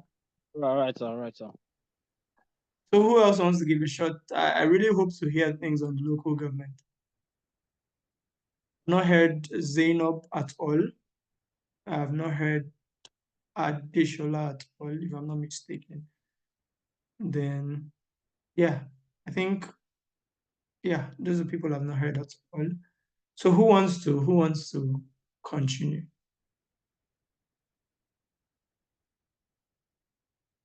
All right, that's fine then. So moving on, these are the responsibilities for the federal, state, and Right, local concerning government the local government. detailed here. Don't worry, Suleiman, I'll just take it from here. Thank you very much. I like your enthusiasm also. Yeah. So for the local government, I think somebody raised it earlier that it's difficult to, and one of the challenges we face is that the local governments do not exactly know their precise roles, yeah, and how they're supposed to go about it. So some of the things that the local governments are obligated to do is within their jurisdiction. Things like waste disposal, yeah, environmental sanitation, these are within the jurisdiction of the local government to determine how that is done. Then maintenance of federal, even local roads, yeah, is their responsibility. Primary education is also their responsibilities. They should also take charge of that. You know that, like we said earlier on, at the federal government, allocation of resources trickles down to the state. Now, from the state, allocation of resources also further trickles down to local government. So this can be used to ensure or maintain primary education, to ensure that salaries are paid for community markets, yeah, also small scale businesses and industries. These are responsibilities that the local government actually cater to. And so when there are certain issues, for instance, within your locality, the state government might not be your direct point of call or your immediate point of call, but local government, whose administrative responsibilities actually covers those issues. So moving on, we also look at revenue allocation formula is operating in Nigeria.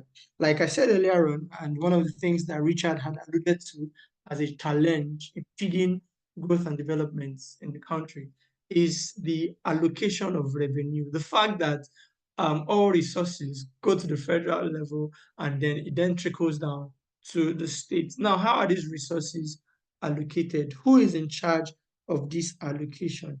And there is what we call the Office of the Accountant General of the Federation.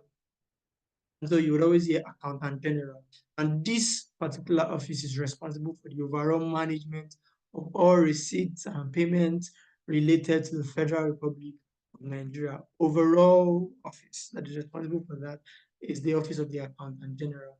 And it has the responsibility of providing clear, concise, and comprehensive accounting systems. It also controls the ministries in terms of disbursement of funds and related, and also manage financial aspects of ministerial departments. Sorry about that.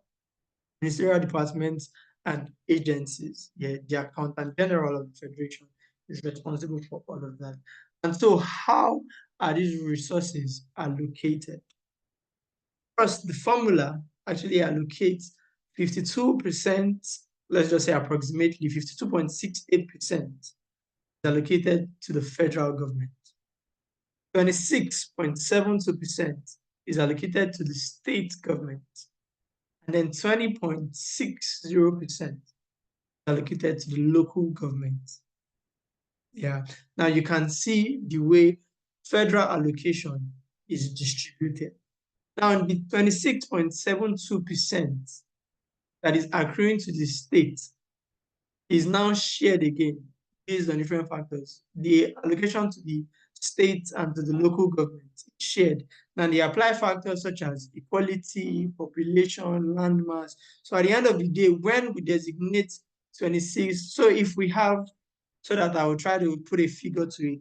For instance, if we have 100 million, yeah, 100 million is, which is of course very far from what the reality is.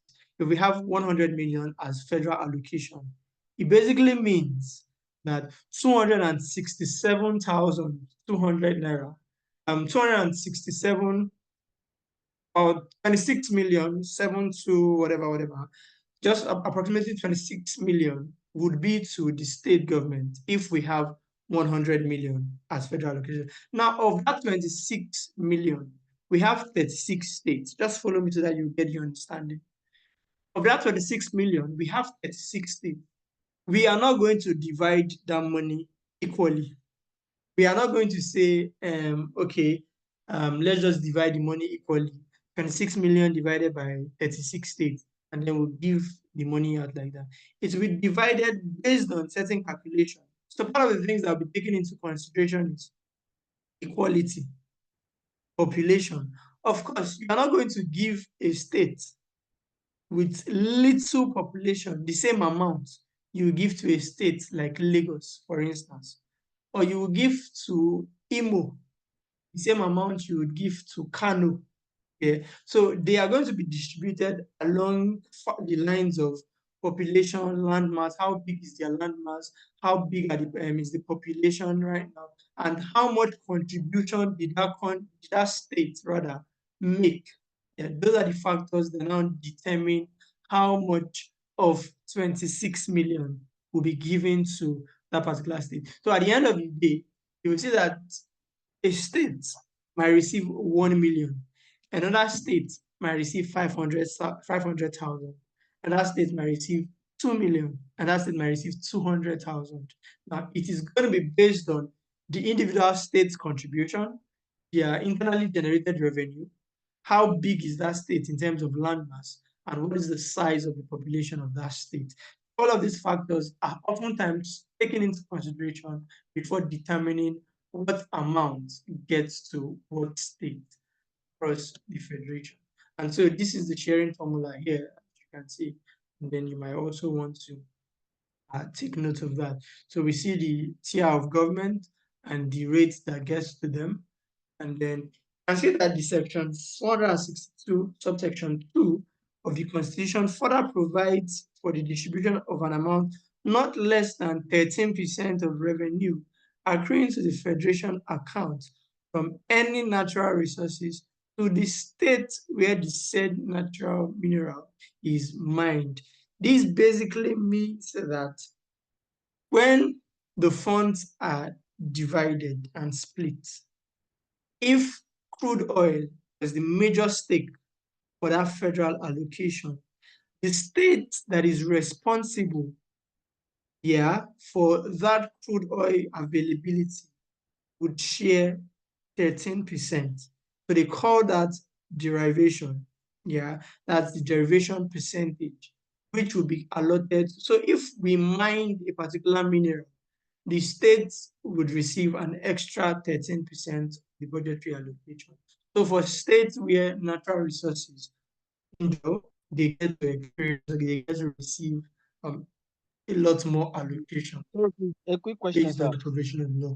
All right, please go ahead. If I should understand what you're saying very correctly, you said, okay, for instance, now, a crude oil was mined in Lagos State, for instance. Apart from the normal state allocation that's going to be shared to Lagos State, they're still going to take an extra 13% of the of the allocation of the crude oil bar. Yeah, that's correct. All right, okay. That was the part Yeah. I want to get correctly. Okay, thank you very much. Yeah, no problem. You're sure welcome. So yeah, so this is if you look at this table here now, this first part is the revenue allocation formula. Yeah, this doesn't have to do with any mineral resource. Yeah, this is just revenue allocation. But if we're now particular about mineral revenue, for instance, how much did you get from oil production? How much did you get from cobalt? How much did you get from tin? Yeah. When we now want to share that money, For instance, at the end of the day, they will not say how much did Niger Delta region get from oil. They will say how much did Nigeria get from oil. So if Nigeria gets a particular amount from oil, they will distribute it like this, and then the states that are responsible for that resources would actually get that 13% allocation. Now we move on to knowing our constitutional rights. What are your constitutional rights and obligations as a citizen? Okay, I think I might want to pause here so that we can just use this to launch the continuation of the class when we get back from the break. The break is supposed to start by 12. Yeah, the break is supposed to start by 12. From 12 to 12:30, and then 12:30 we would resume the class. But so far so good. I want to hear your question. I want to hear your comment, even if it's particular to your individual country or contributions to all of the conversation we've had. I would take that, and then we can go on break. So if you have a question or a contribution, I welcome them right about now. Then when we get back from break, we would continue the conversation. Honesty, are you still on the call and have you been following?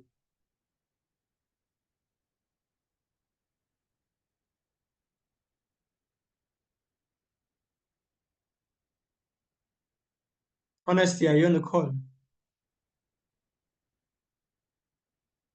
So I would assume that Honesty is no longer on the call. Is Richard on the call still? Very All right, all right, all right. Good to know that. Femi, are you on the call? I think you responded to one of my questions one time. Are you still on the call? Yes, I am. All right, good. Abiodun, are you on the call and are you following? Yes, sir. All right, Sorry, thank you very much. a Yes, quick please. question. Yes, please. Concerning the rule of law. Yeah. Okay. Please, how can corruption undermine the rule of law? It's I think the question is in plain sight. So this is how we do it. I'm tempted to the question was asked by Suleiman, yeah? Yes, sir. All right. So let's discuss this. So I would initiate the discussion with Richard. So how does corruption undermine the rule of law? This is something we see play out in our daily living. So it would also be good if you can highlight some case studies, and let's deal with that as a conversation really before we move on to the second part of the lecture today. So yeah, Richard, what do you think? okay. If somebody is corrupt, in my dialect or native language, we say when somebody eat dodo, he will not be able to speak ododo. So he won't be able to speak the truth.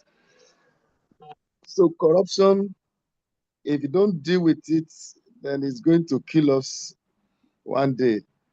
So what I'm trying to say basically is that corruption undermines the constitution negatively by not allowing the rule of law and justice to be served and to have been served. All right. Yeah, thank you. Thank you for that. I think one of the things Yes, that sir. you alluded to is the fact that if you are incentivized wrongly, then it will be hard for you to speak the truth. And as such, it will be difficult for you to advocate sincerely. Who else wants to attempt that in your everyday living? How have you seen corruption? I think other people on this call include Essie, Emmanuel, whose voices I've not heard at all. But tell me, do you want to contribute to that question? I have questions, sir. Who's that, please? That's So I think I'll Abiodun. pass on this. Yes, sir. Right, sorry, tell me, what did you say? I think I'll pass on it. All right, all right, all right. Yeah, Abiodun, please go on with your question. Then I think I'll just take the both. I want to ask a question about the Nigerian Constitution. They say who has the power to review the constitution between federal and state. Let's say, in the federal level, we have president, we have a senate, and we have a national assembly. And then in the state level, we have commissioners and state honorables. Let's say when they want to review the constitution of the country and they want to do some amendment, who has the right and the final say?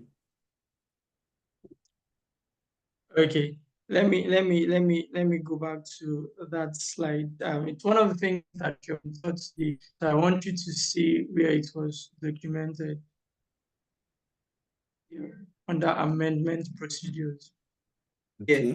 Now, based on the hierarchy, now we talked about the legislature, we talked about the executive, and then we talked about the judiciary. Yes. Yeah. In the handling of the constitution, which faction of all those three that I mentioned, which faction is responsible for the handling of the constitution? In fact, given the way the order is, which faction is responsible? Yeah. Right, good. Now, the legislative arm of government, which is the legislature, is in charge of everything constitutional. Yeah. And so, for there to be an amendment, that means a suggestion would have been made, yeah, Yes. within or amongst members of the National Assembly. Assembly. Yeah, Yes. and there are also ways as citizens to engage this process through which petitions can be submitted. So, for instance, if you understand how to relate with the government levels or the different arms of government, citizens can come in their numbers and submit a petition. Now, your petition can make it to the State House, and your petition can proceed from the State House to the National Assembly, depending on how strong your petition is. However, in the case of amending a constitution, whatever suggestion that has been brought before the National Assembly in terms of altering the existing constitution, that alteration would be read, for instance, now, or that suggestion will be read in the National Assembly. Yeah. And if it is read in the National Assembly, it can be decided upon to be made an issue of deliberation if it is worth it. Yeah. So recommendations can be made, really, suggestions can be made if a particular member of the House brings up a suggestion for the review of the Constitution. And when that suggestion is made, different steps take place. Yeah. One of which will mean introducing that suggestion or that recommendation within the National Assembly.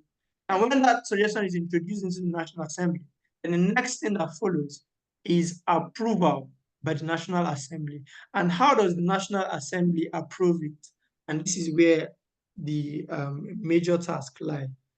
2/3, as 2/3 of the population, meaning if we have 30 people within the National Assembly, Yes. at least 20 people must agree to that recommendation to pass. Yeah. Now, when that is seen, then that would also correspond again with the state houses. So even if it is accepted at the National Assembly at that level, then the state houses must also reflect that acceptance. So the same thing will be read in the state house, and at least 3/4, that's 3/4 of the entire population within the state house must also agree to that particular change. Yeah.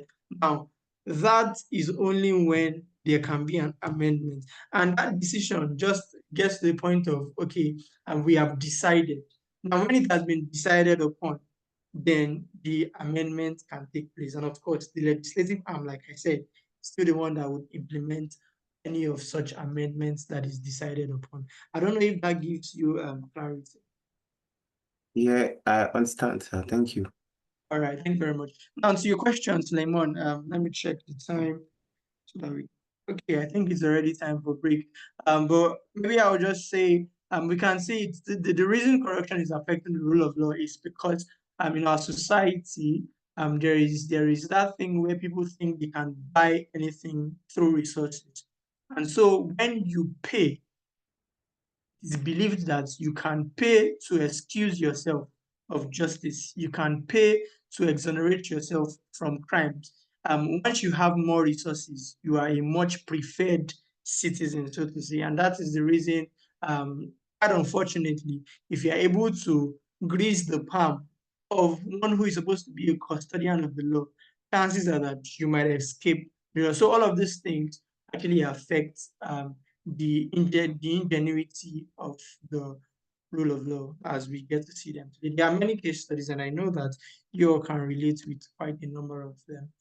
So this is where we would halt for now, and then we would continue the conversation when we get back by 12:30. Look forward to seeing you then. So over to you, the admin, while we take a break. All right, thank you, Mr. Lawrence. Like Mr. Lawrence said, we'll be taking a break and we'll be back by 12:30. Please stay connected. Thank you.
ahead then. Thank you. Okay. Yeah, so I'll just go ahead and share my screen again and we can go back to conversation. And this is more like the last part, and it's quite an interesting part, which is more like the final aspect of our conversation today. And I would like you all to also be very much participatory. So it's coming up right about now, and here we go. So kindly confirm that you can see my screen on slideshow. Yes, you can see your slide, sir. All right, thank you very much for that. Yeah, all right. So we are basically just going to know or look into constitutional rights and obligations of the Nigerian citizen. And like I would usually do, because I like to engage students even during and after class. What are your own as a citizen, which I believe that you all are, either of Nigeria or Kenya or whatever country it is you're joining in from. As a citizen, what are your rights? Notice that we've talked about rights, yeah. Maybe we shouldn't even focus on rights. What are your obligations? You talked about rights earlier on, right to vote, right to speak, right to safety, right to education. You want your human rights protected and all of that, which is actually true. Those are your rights. But what are your obligations? Do you think you have responsibilities as a citizen? If yes, what are those responsibilities? Who wants to tell me about them? I'll be happy to listen. As a citizen of any country that you are a part of, what are your responsibilities or obligations? So when we talk about obligations, okay, one, obeying the laws. It's your obligation to obey the law. That's correct. Yeah. Obeying the law. Paying tax. Paying taxes. Yeah, Payment of Abiano said something just now. By paying tax. Yeah, paying tax also, it's also an obligation. Yes. Participating in civic activities. Participating in civic activities. Civic activities like what? Like engaging in activities that promote the common good. Such as, give me examples of, I want tangible activities, yeah. Okay. Like you voting. Of course, voting is correct.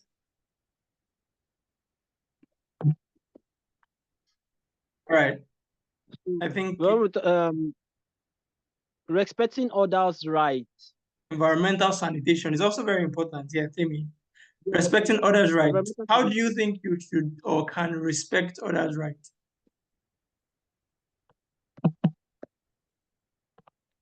Suleiman. Yes, sir. Yeah, how do we respect other people's rights? Do you see the rights and then you pay homage? How do you respect other people's rights?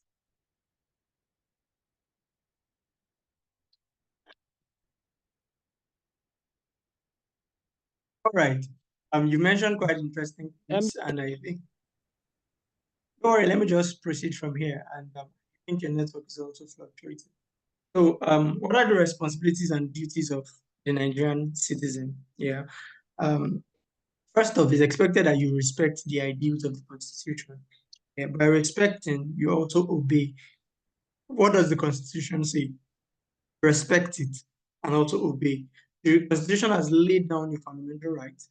The Constitution has laid down obligations. The Constitution has laid down coordination mechanisms for intergovernment interactions. You also would respect that. It's also expected as a Nigerian, any of which most times will flout.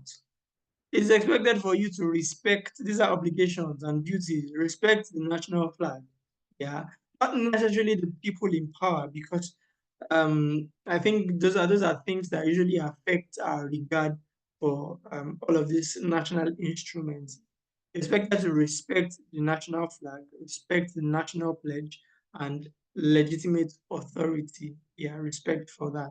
Now, it's also important as a Nigerian, you shouldn't be defaming Nigeria. You're basically supposed to enhance the power that Nigeria has, its prestige, and its good name.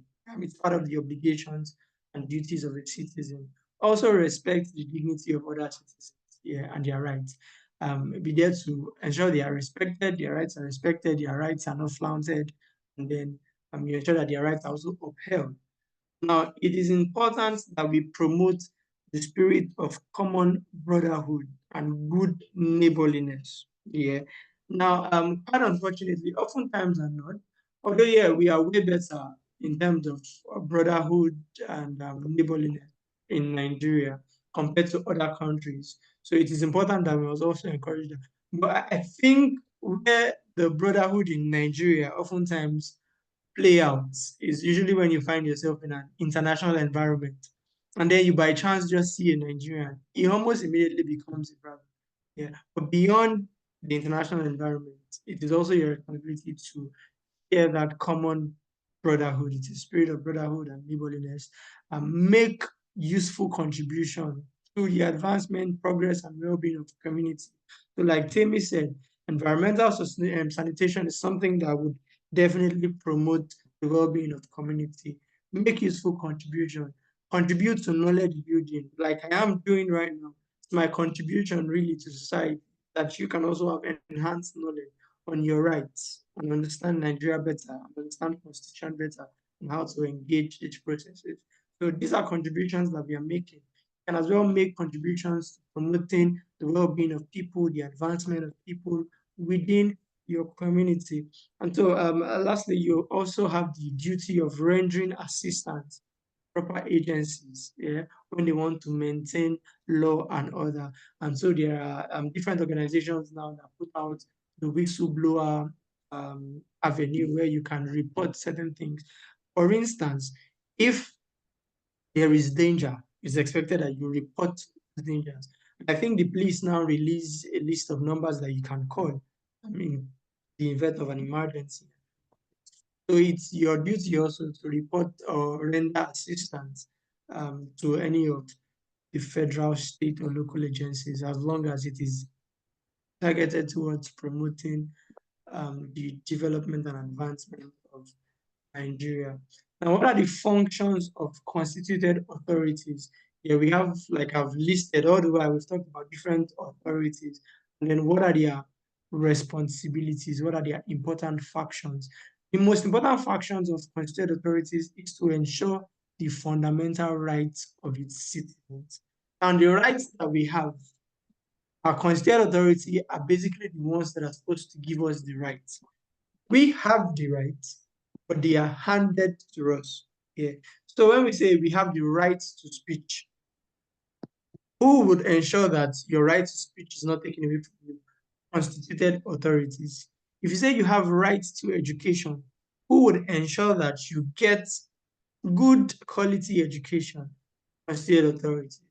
So these authorities are responsible for laying out the procedures rather for several administrations, functions, executions of the government machinery and legislation.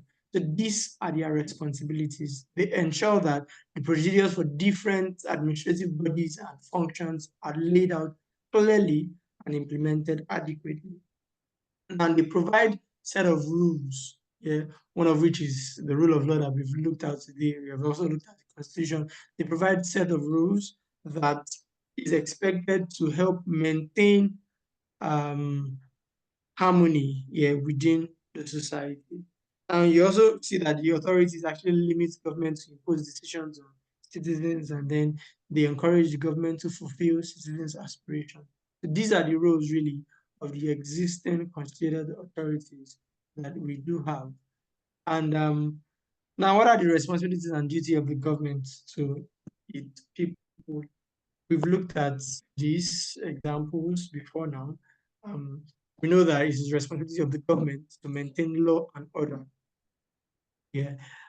Case of theft, case of hooliganism, case of terrorism, all of those things are expected to be handled and addressed by the government to ensure that law and order is maintained.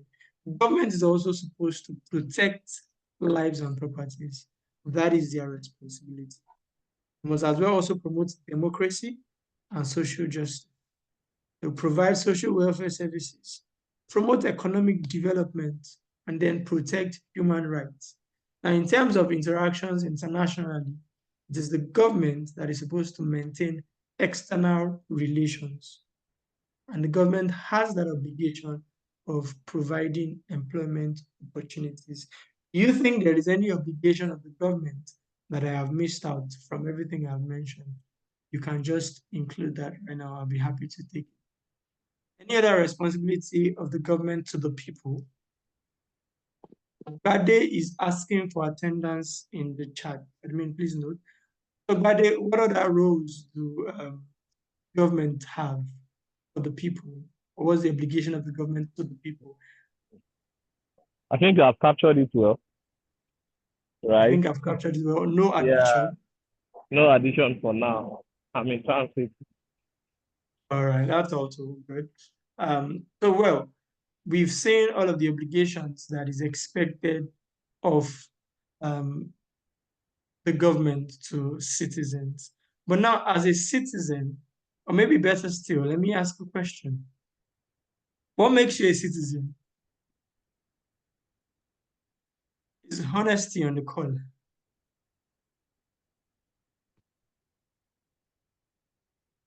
Okay, I see Richard is also back.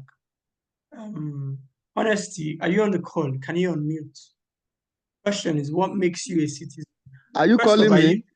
no. I just noticed that you have joined the call. Yeah. So yeah, is honesty online?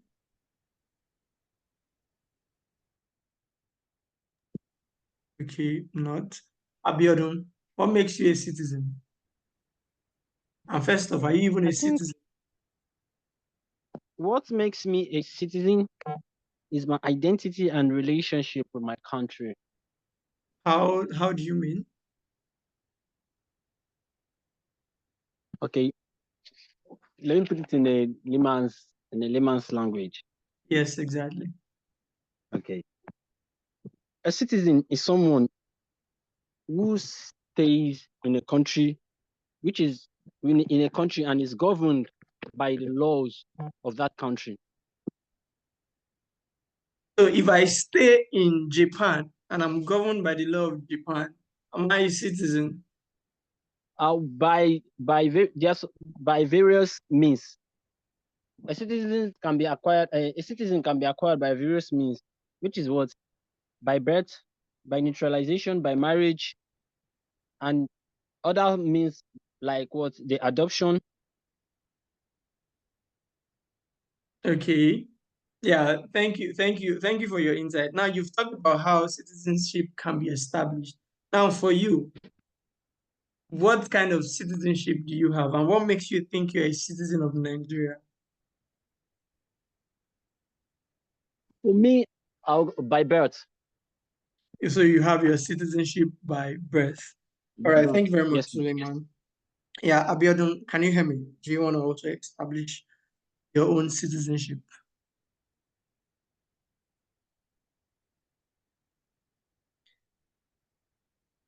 All right, I would assume that Abiodun is not on the call.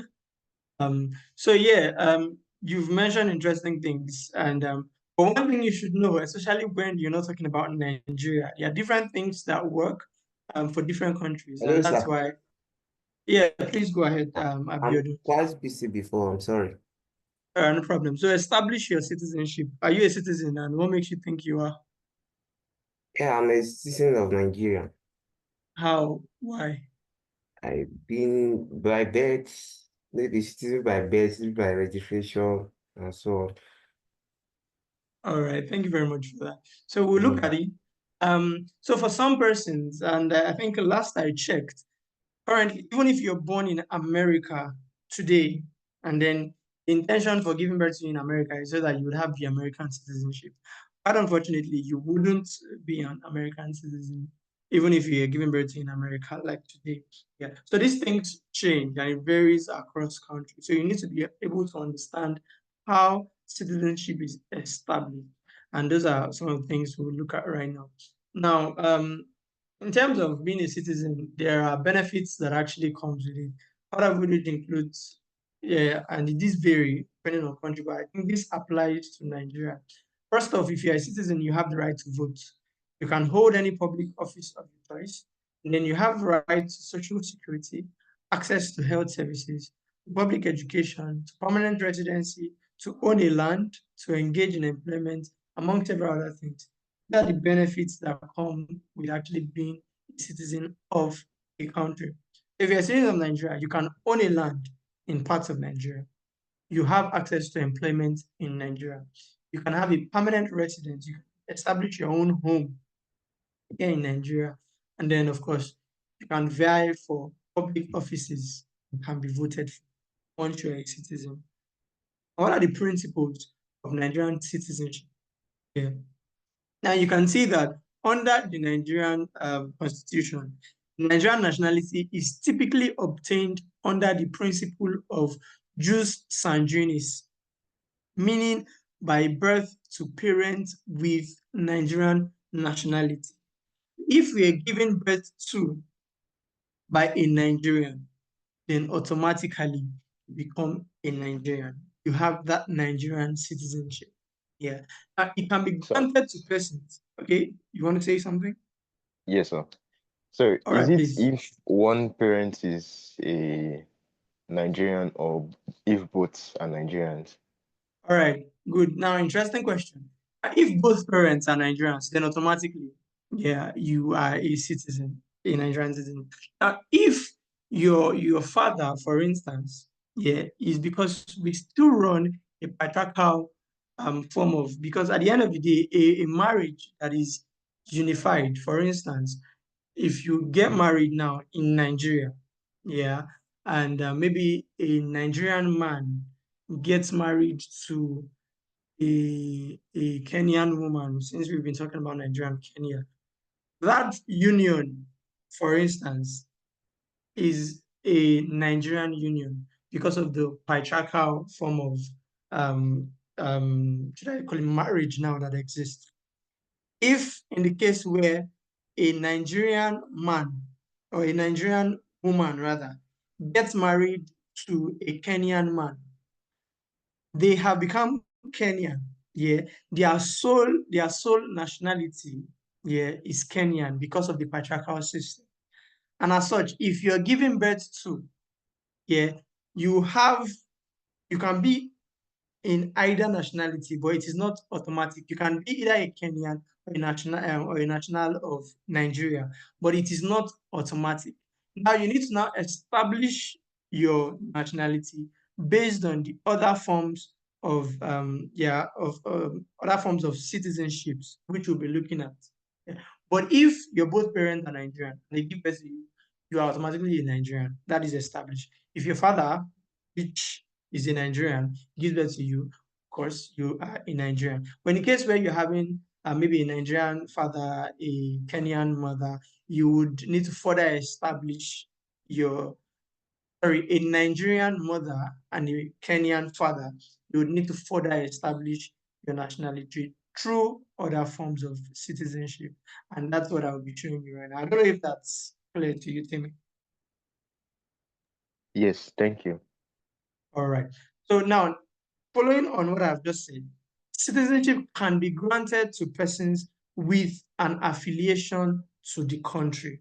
Yeah. So if you're affiliated to the country based on the extension that, okay, your mother is from that country, it can be granted to you. Now, in this case, granted is different from the fact that you have it here, or to a permanent resident or one who has lived in the country for a given period of time through what we call naturalization.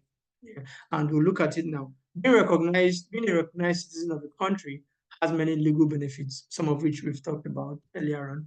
And now we want to look at the modes that we have requiring citizenship, and this is applied to Nigeria. Yeah. So if you were born in Nigeria, you gain citizenship by place of birth. Yeah. And so this applies to persons born in Nigeria or abroad to at least one Nigerian citizen parent. They are bona fide citizens and are accorded full rights and privileges like voting, residence, and this is actually by birth. Yeah, so two things: by birth in Nigeria or by birth by Nigerian parents, which we've established earlier on. And the second is by registration. Now, how do I, a Kenyan, become a citizen of Nigeria? So this covers non-Nigerian foreign spouses married to Nigerian citizens. So that would mean that if, as a Kenyan, I get married to a Nigerian, yeah, then I can now register as a citizen. So the fact that I get married to a Nigerian doesn't completely mean that I have become a citizen of that country. I now have to register. But my basis for registration is the fact that I got married to a national. I don't know if you understand what I'm trying to say. Do you get it? Anybody? Yes, sir. All right, cool. Yes, sir. Because some people imagine that, okay, because I'm married to this person that is from Nigeria, I'm automatically in Nigeria. No, you're not. Yeah, you need to now register. And to do that, there are procedures for it, but it's called citizenship by registration. You cannot just come out of the blue from nowhere and say, okay, well, I'm a Japanese. I want to register as a citizen of Nigeria. You need to establish a basis. One of such bases is if you had married a Nigerian. So this also covers non-citizens who have legally resided in the country. So let's say you're an expatriate. Let's say you came into Nigeria because of work or other reasons, and you spent as long as 15 years, and then you've gotten used to the country, and you decide to acquire a citizenship. You can just go and register, and then they ask you, okay, so what's your basis for registration? Oh, I've spent 15 years in the country. I've been of good behavior. I can speak Yoruba, I can speak Igbo, and then my work is also here in Nigeria. And as such, having spent 15 years, I want to become a citizen of the country. So they would also check for your good behavior. They would also check for your reputation. They would check for your fluency in any local language. And then they allow you the permission to register as a citizen. That's by registration. Then by naturalization, this also applies to foreign citizens, yeah, that has resided in Nigeria for at least 10 years, and then they've demonstrated good character, that they commitment to nation building. Now, they also take into consideration native language and then willingness to assimilate culture and related things. So here you don't need any affiliation at all. You just need to come to Nigeria legitimately, be in Nigeria for 10 years legitimately, be of good character, and then apply for citizenship by naturalization, and you could be granted. Now, there are other things. We've talked about registration. There are things like dual citizenship, then dual citizenship by treaty. For some countries, this is not applicable in Nigeria. For some countries, there are agreements where certain certain countries, just based on treaty, based on an international law, just recognize dual citizenship among certain population. Yeah, but that is not commonplace in Nigeria. But that which you can find, yeah, dual citizenship. If as a Kenyan, get married to a Nigerian, and then I get my citizenship by registration, now I have two citizenship. I have citizenship for Nigeria and citizenship as a Kenyan. Yeah. A person may automatically acquire their spouse citizenship as soon or after marriage. Yeah. So that happens when you get married to your spouse, then you choose to register for them. Those are good grounds for which you can immediately get or get to become a citizen of a particular country. Moving on, fundamental objectives and directive principles of state policy in Nigeria. Good. What are the obligations of government as provided in the Constitution? Now, we've talked about this so far, but I'll just put some explanation to it. Security and welfare. This is what the Constitution has mandated that the government must do. So it is the role of the government to ensure this. They must ensure that the people are safe and that they are doing well. And that is part of their obligations, like I said. So the Constitution mandates government to secure lives and properties and ensure that, of course, using collaborations and defense mechanisms like the armed forces, police, and other paramilitary agencies, really. These are how they carry that out. And so that's the reason you have the army, the navy, the air force, the police, and related armed forces, just to ensure that citizens are secure and then their welfare is also protected. Now, it is the responsibility of the government to address poverty and ensure economic prosperity. This is one of the responsibilities highlighted in the constitution of the government. And so when the government is not doing that, you can engage the government on that front. Yeah, because they are expected to ensure economic prosperity and poverty reduction. So it is a requirement in the constitution that they must actually do that. So they are the ones in charge of manufacturing. They determine policies that support the production and delivery of services. They determine how and which of the industries would exist, and how that will also facilitate trade with other countries and also within the country. So they are also bothered about importation, exportation, just anything that would boost our economy is actually the responsibility of the government. Moving on, they also have the responsibility to protect fundamental rights and liberty. And so when your right as an individual is being flaunted upon, the government have the responsibility to protect your right. Some of those rights, like we've talked about earlier on, you have that right to any religious affiliation of your choice. You have the freedom of speech. You have a right to a fair trial. Like I said earlier on, not guilty until proven. So you are innocent until proven guilty. So these are rights that must be upheld by the government. And then when the government is failing to uphold all of these rights, you can engage them via the provision of the Constitution. Moving on, directive principles and policy of the Nigerian government on culture, mass media, national ethics, duties of the city. So, I said that one aspect of the Constitution is the aspect on directive principles after we talked about fundamental rights. Yeah. And directive principles cut across different levels. So, the first one we have looked at now is for directive principles and policy of the Nigerian government. Yeah. Now, how does this apply to culture, mass media, and national ethics? And then we look at Chapter 2, Section 21, Directive on Nigerian Culture. So this is more like an excerpt from the Nigerian Constitution here. And then the state shall protect, preserve, and promote the Nigerian culture, which enhance human dignity and are consistent with the fundamental objectives as provided in this chapter. The state shall also encourage development of technological and scientific studies which ensures or which enhance cultural values. Yeah. So in terms of culture, these are part of the provisions that are made available. So it is the responsibility of the Nigerian state to protect, preserve, promote Nigerian culture. Secondly, what are its obligations of the mass media? So you can see that the mass media has its own obligation. And what is this obligation?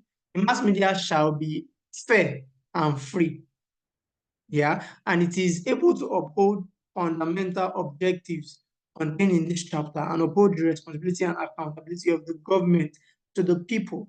So mass media like press, radio, television, and other agencies that we now have like social media and related are supposed to be engaged to freely uphold the fundamental objectives, yeah, and also to uphold and adjudicate over the responsibility and accountability of the government to the people. So the government should not have an unrestricted influence on mass media. That's why you can see that mass media within the country can be reporting things that are happening or even wrong things that are happening at the level of the Nigerian government. Yeah. So that mass media have their own mass media rather has their own provision under the Nigerian Constitution. And then thirdly, we have that of national ethics. Yeah, national ethics. So you might want to check this out really in the Constitution, because this basically focuses on ethical consideration and ethical behaviors within the society. And it emphasizes things like discipline, integrity, dignity of labor, social justice, religious tolerance, self-reliance, and patriotism.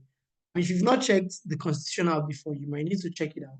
It has things detailed there that highlights the importance of all of these aspects of engagement as a citizen. Then next on, we have duties of the citizen. Duties of the citizen based on the provision of Constitution. You can see here chapter 2, section 24. It shall be the duty of every citizen to, one, abide by this Constitution, respect its ideals and its institution, the national flag, the national anthem, the national pledge, and legitimate authorities. It is your duty as a citizen to have respect for this Constitution and every other related materials. Yeah.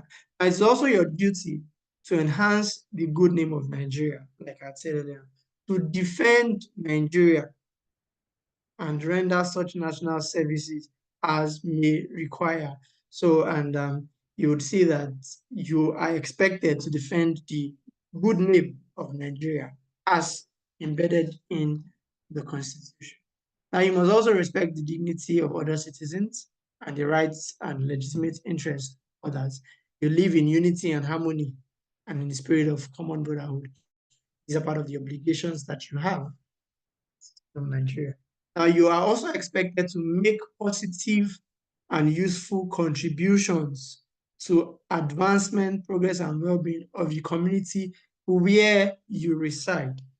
Oftentimes than not, as citizens, we enjoy complaining a lot more than making useful contribution to the advancement of the community where you are in. So know that it is actually part of your duty that one way or the other, the things that you do are ensuring the progress of the community where you are in. And fifth provision is to render assistance to appropriate and lawful agencies. And then the sixth is to declare your income honestly to appropriate and lawful agencies and pay your tax. I think it was one of you who mentioned the aspect of paying tax. So it is your duty to declare your income. And so when you have any authority asking for your declaration of income, it's important that you also comply. Basically, they would help to understand your task and your tax and what is expected of you as a citizen. However, we know that today, sometimes it is difficult to carry out duties of a citizen, given many reasons or given many realities that we face right now. That is the next front on which I want to engage you. What are the challenges as, let me be particular to you now, as an individual, as a citizen of Nigeria, what are the challenges you face that really does hamper your ability to carry out the duties of a citizen? Happy to hear your experiences. What are those things that hamper your ability to carry out your responsibility? Please go on if you have a response. Except if you are not hampered by any means, you are able to carry out all of these obligations without recourse or without any hindrance. So who is going in first?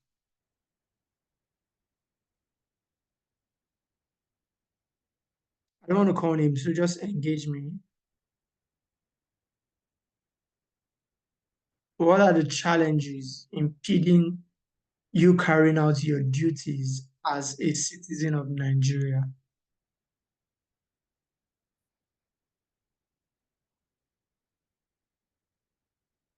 Okay, Abiodun.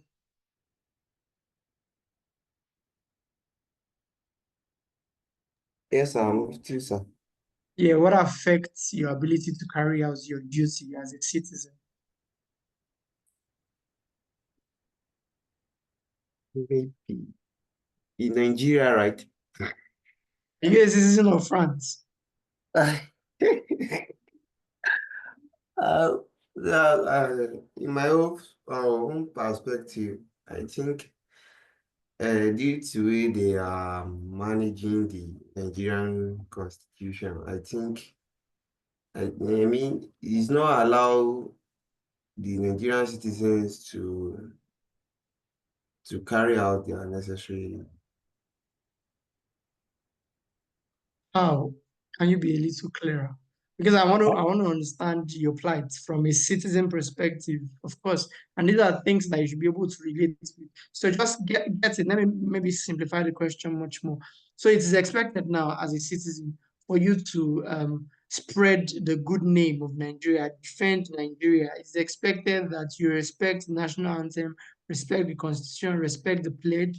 It's expected that you protect the rights of other citizens and you don't Yes. see the right of citizens being flaunted on and you look away. You must ensure brotherhood, you must ensure peace and progress, you must contribute to your community. These are things that is expected that you do. But in today's reality, are there things stopping you from doing those things? Are there things affecting you or challenging doing those things? And what are those things? I might say maybe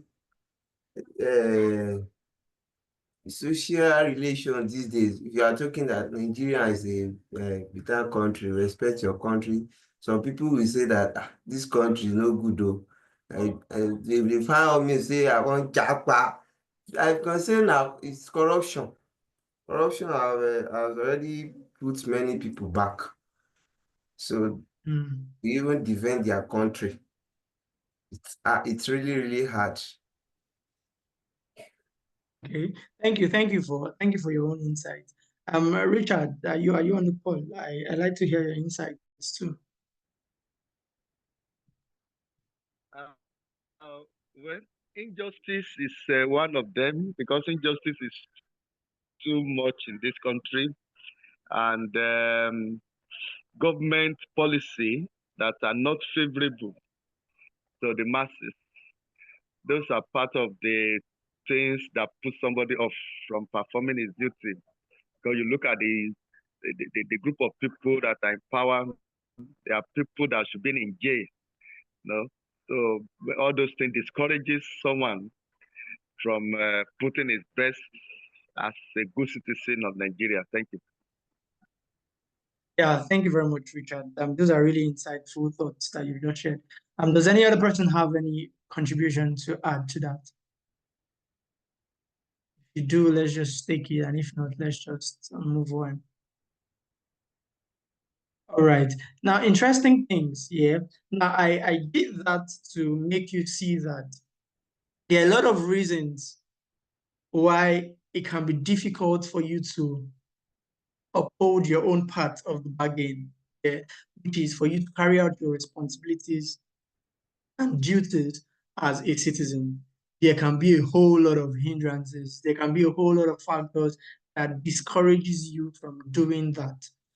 However, if we would be adjudicated, if we would be judged, if we would be assessed, just like we also want to criticize or also critique the government and every other stakeholder, yeah, it will not be assessed based on carrying out our responsibilities in relation to how others carried out theirs. Yeah, would be assessed based on how well we carried out ours and how well they also carried out theirs. Because sincerely, as a Nigerian, we cannot relate with the different factors that affect our ability to carry out our own duties and obligations as a citizen. But please note that these are your responsibilities, these are your duties, and you are encouraged to know them and to carry them out. Doing the good not for anybody, for the country, Nigeria. And I think with that, we've come to the end of today's class. It was good while it lasted. I'm happy to take your questions. I'm happy to also have contributions should you have them, and then we can call it a day. If you don't have a question or you don't have a contribution, I'll be happy to also receive your feedback. So you can go ahead and let me know how the class was.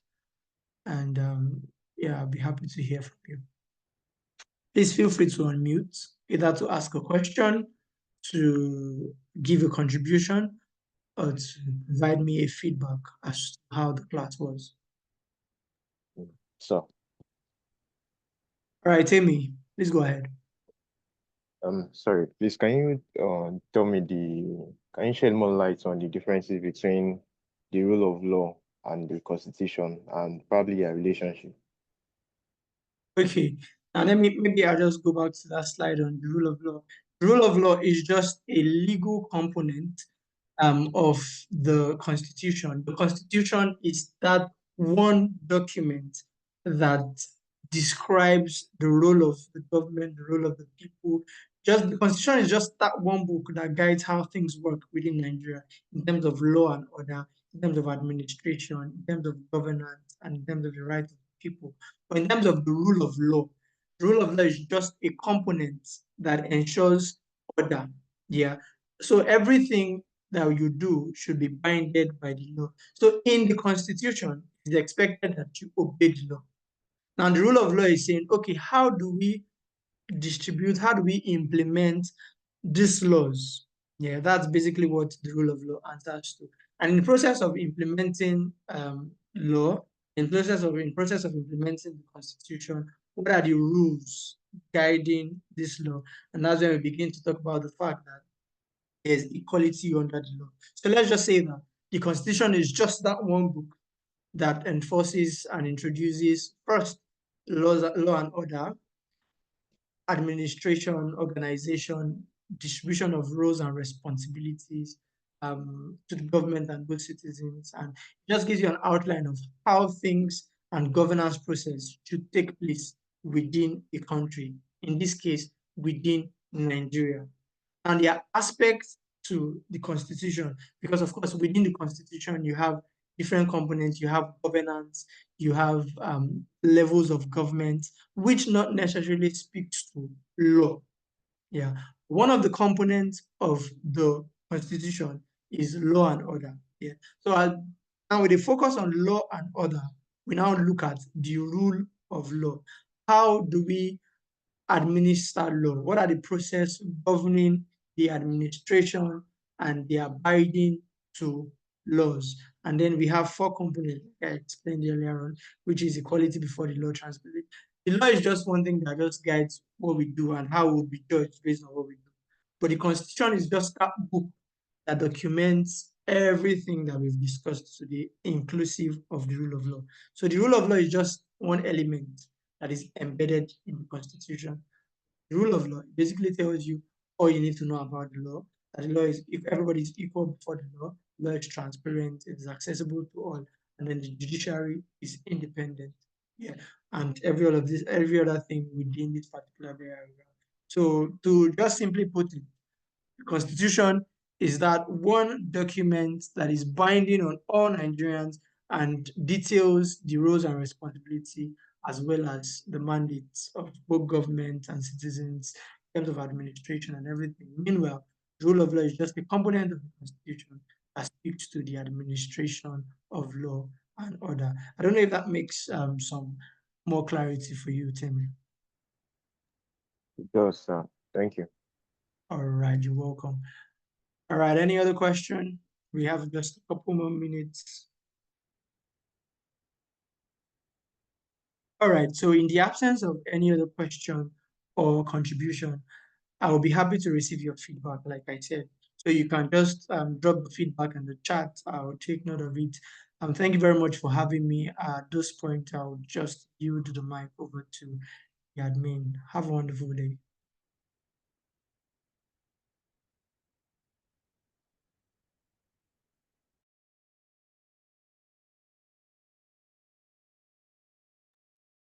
Yeah, over to you, admin. All right. Thank you so much, Mr. Lawrence. Mr. Lawrence. This was a really, really insightful session.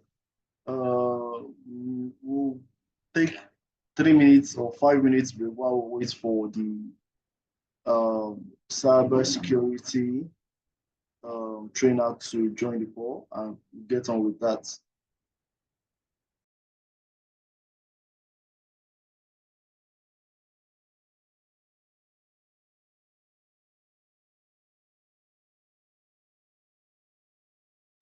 So while we are waiting, please do well to check for the attendance link on the chat box.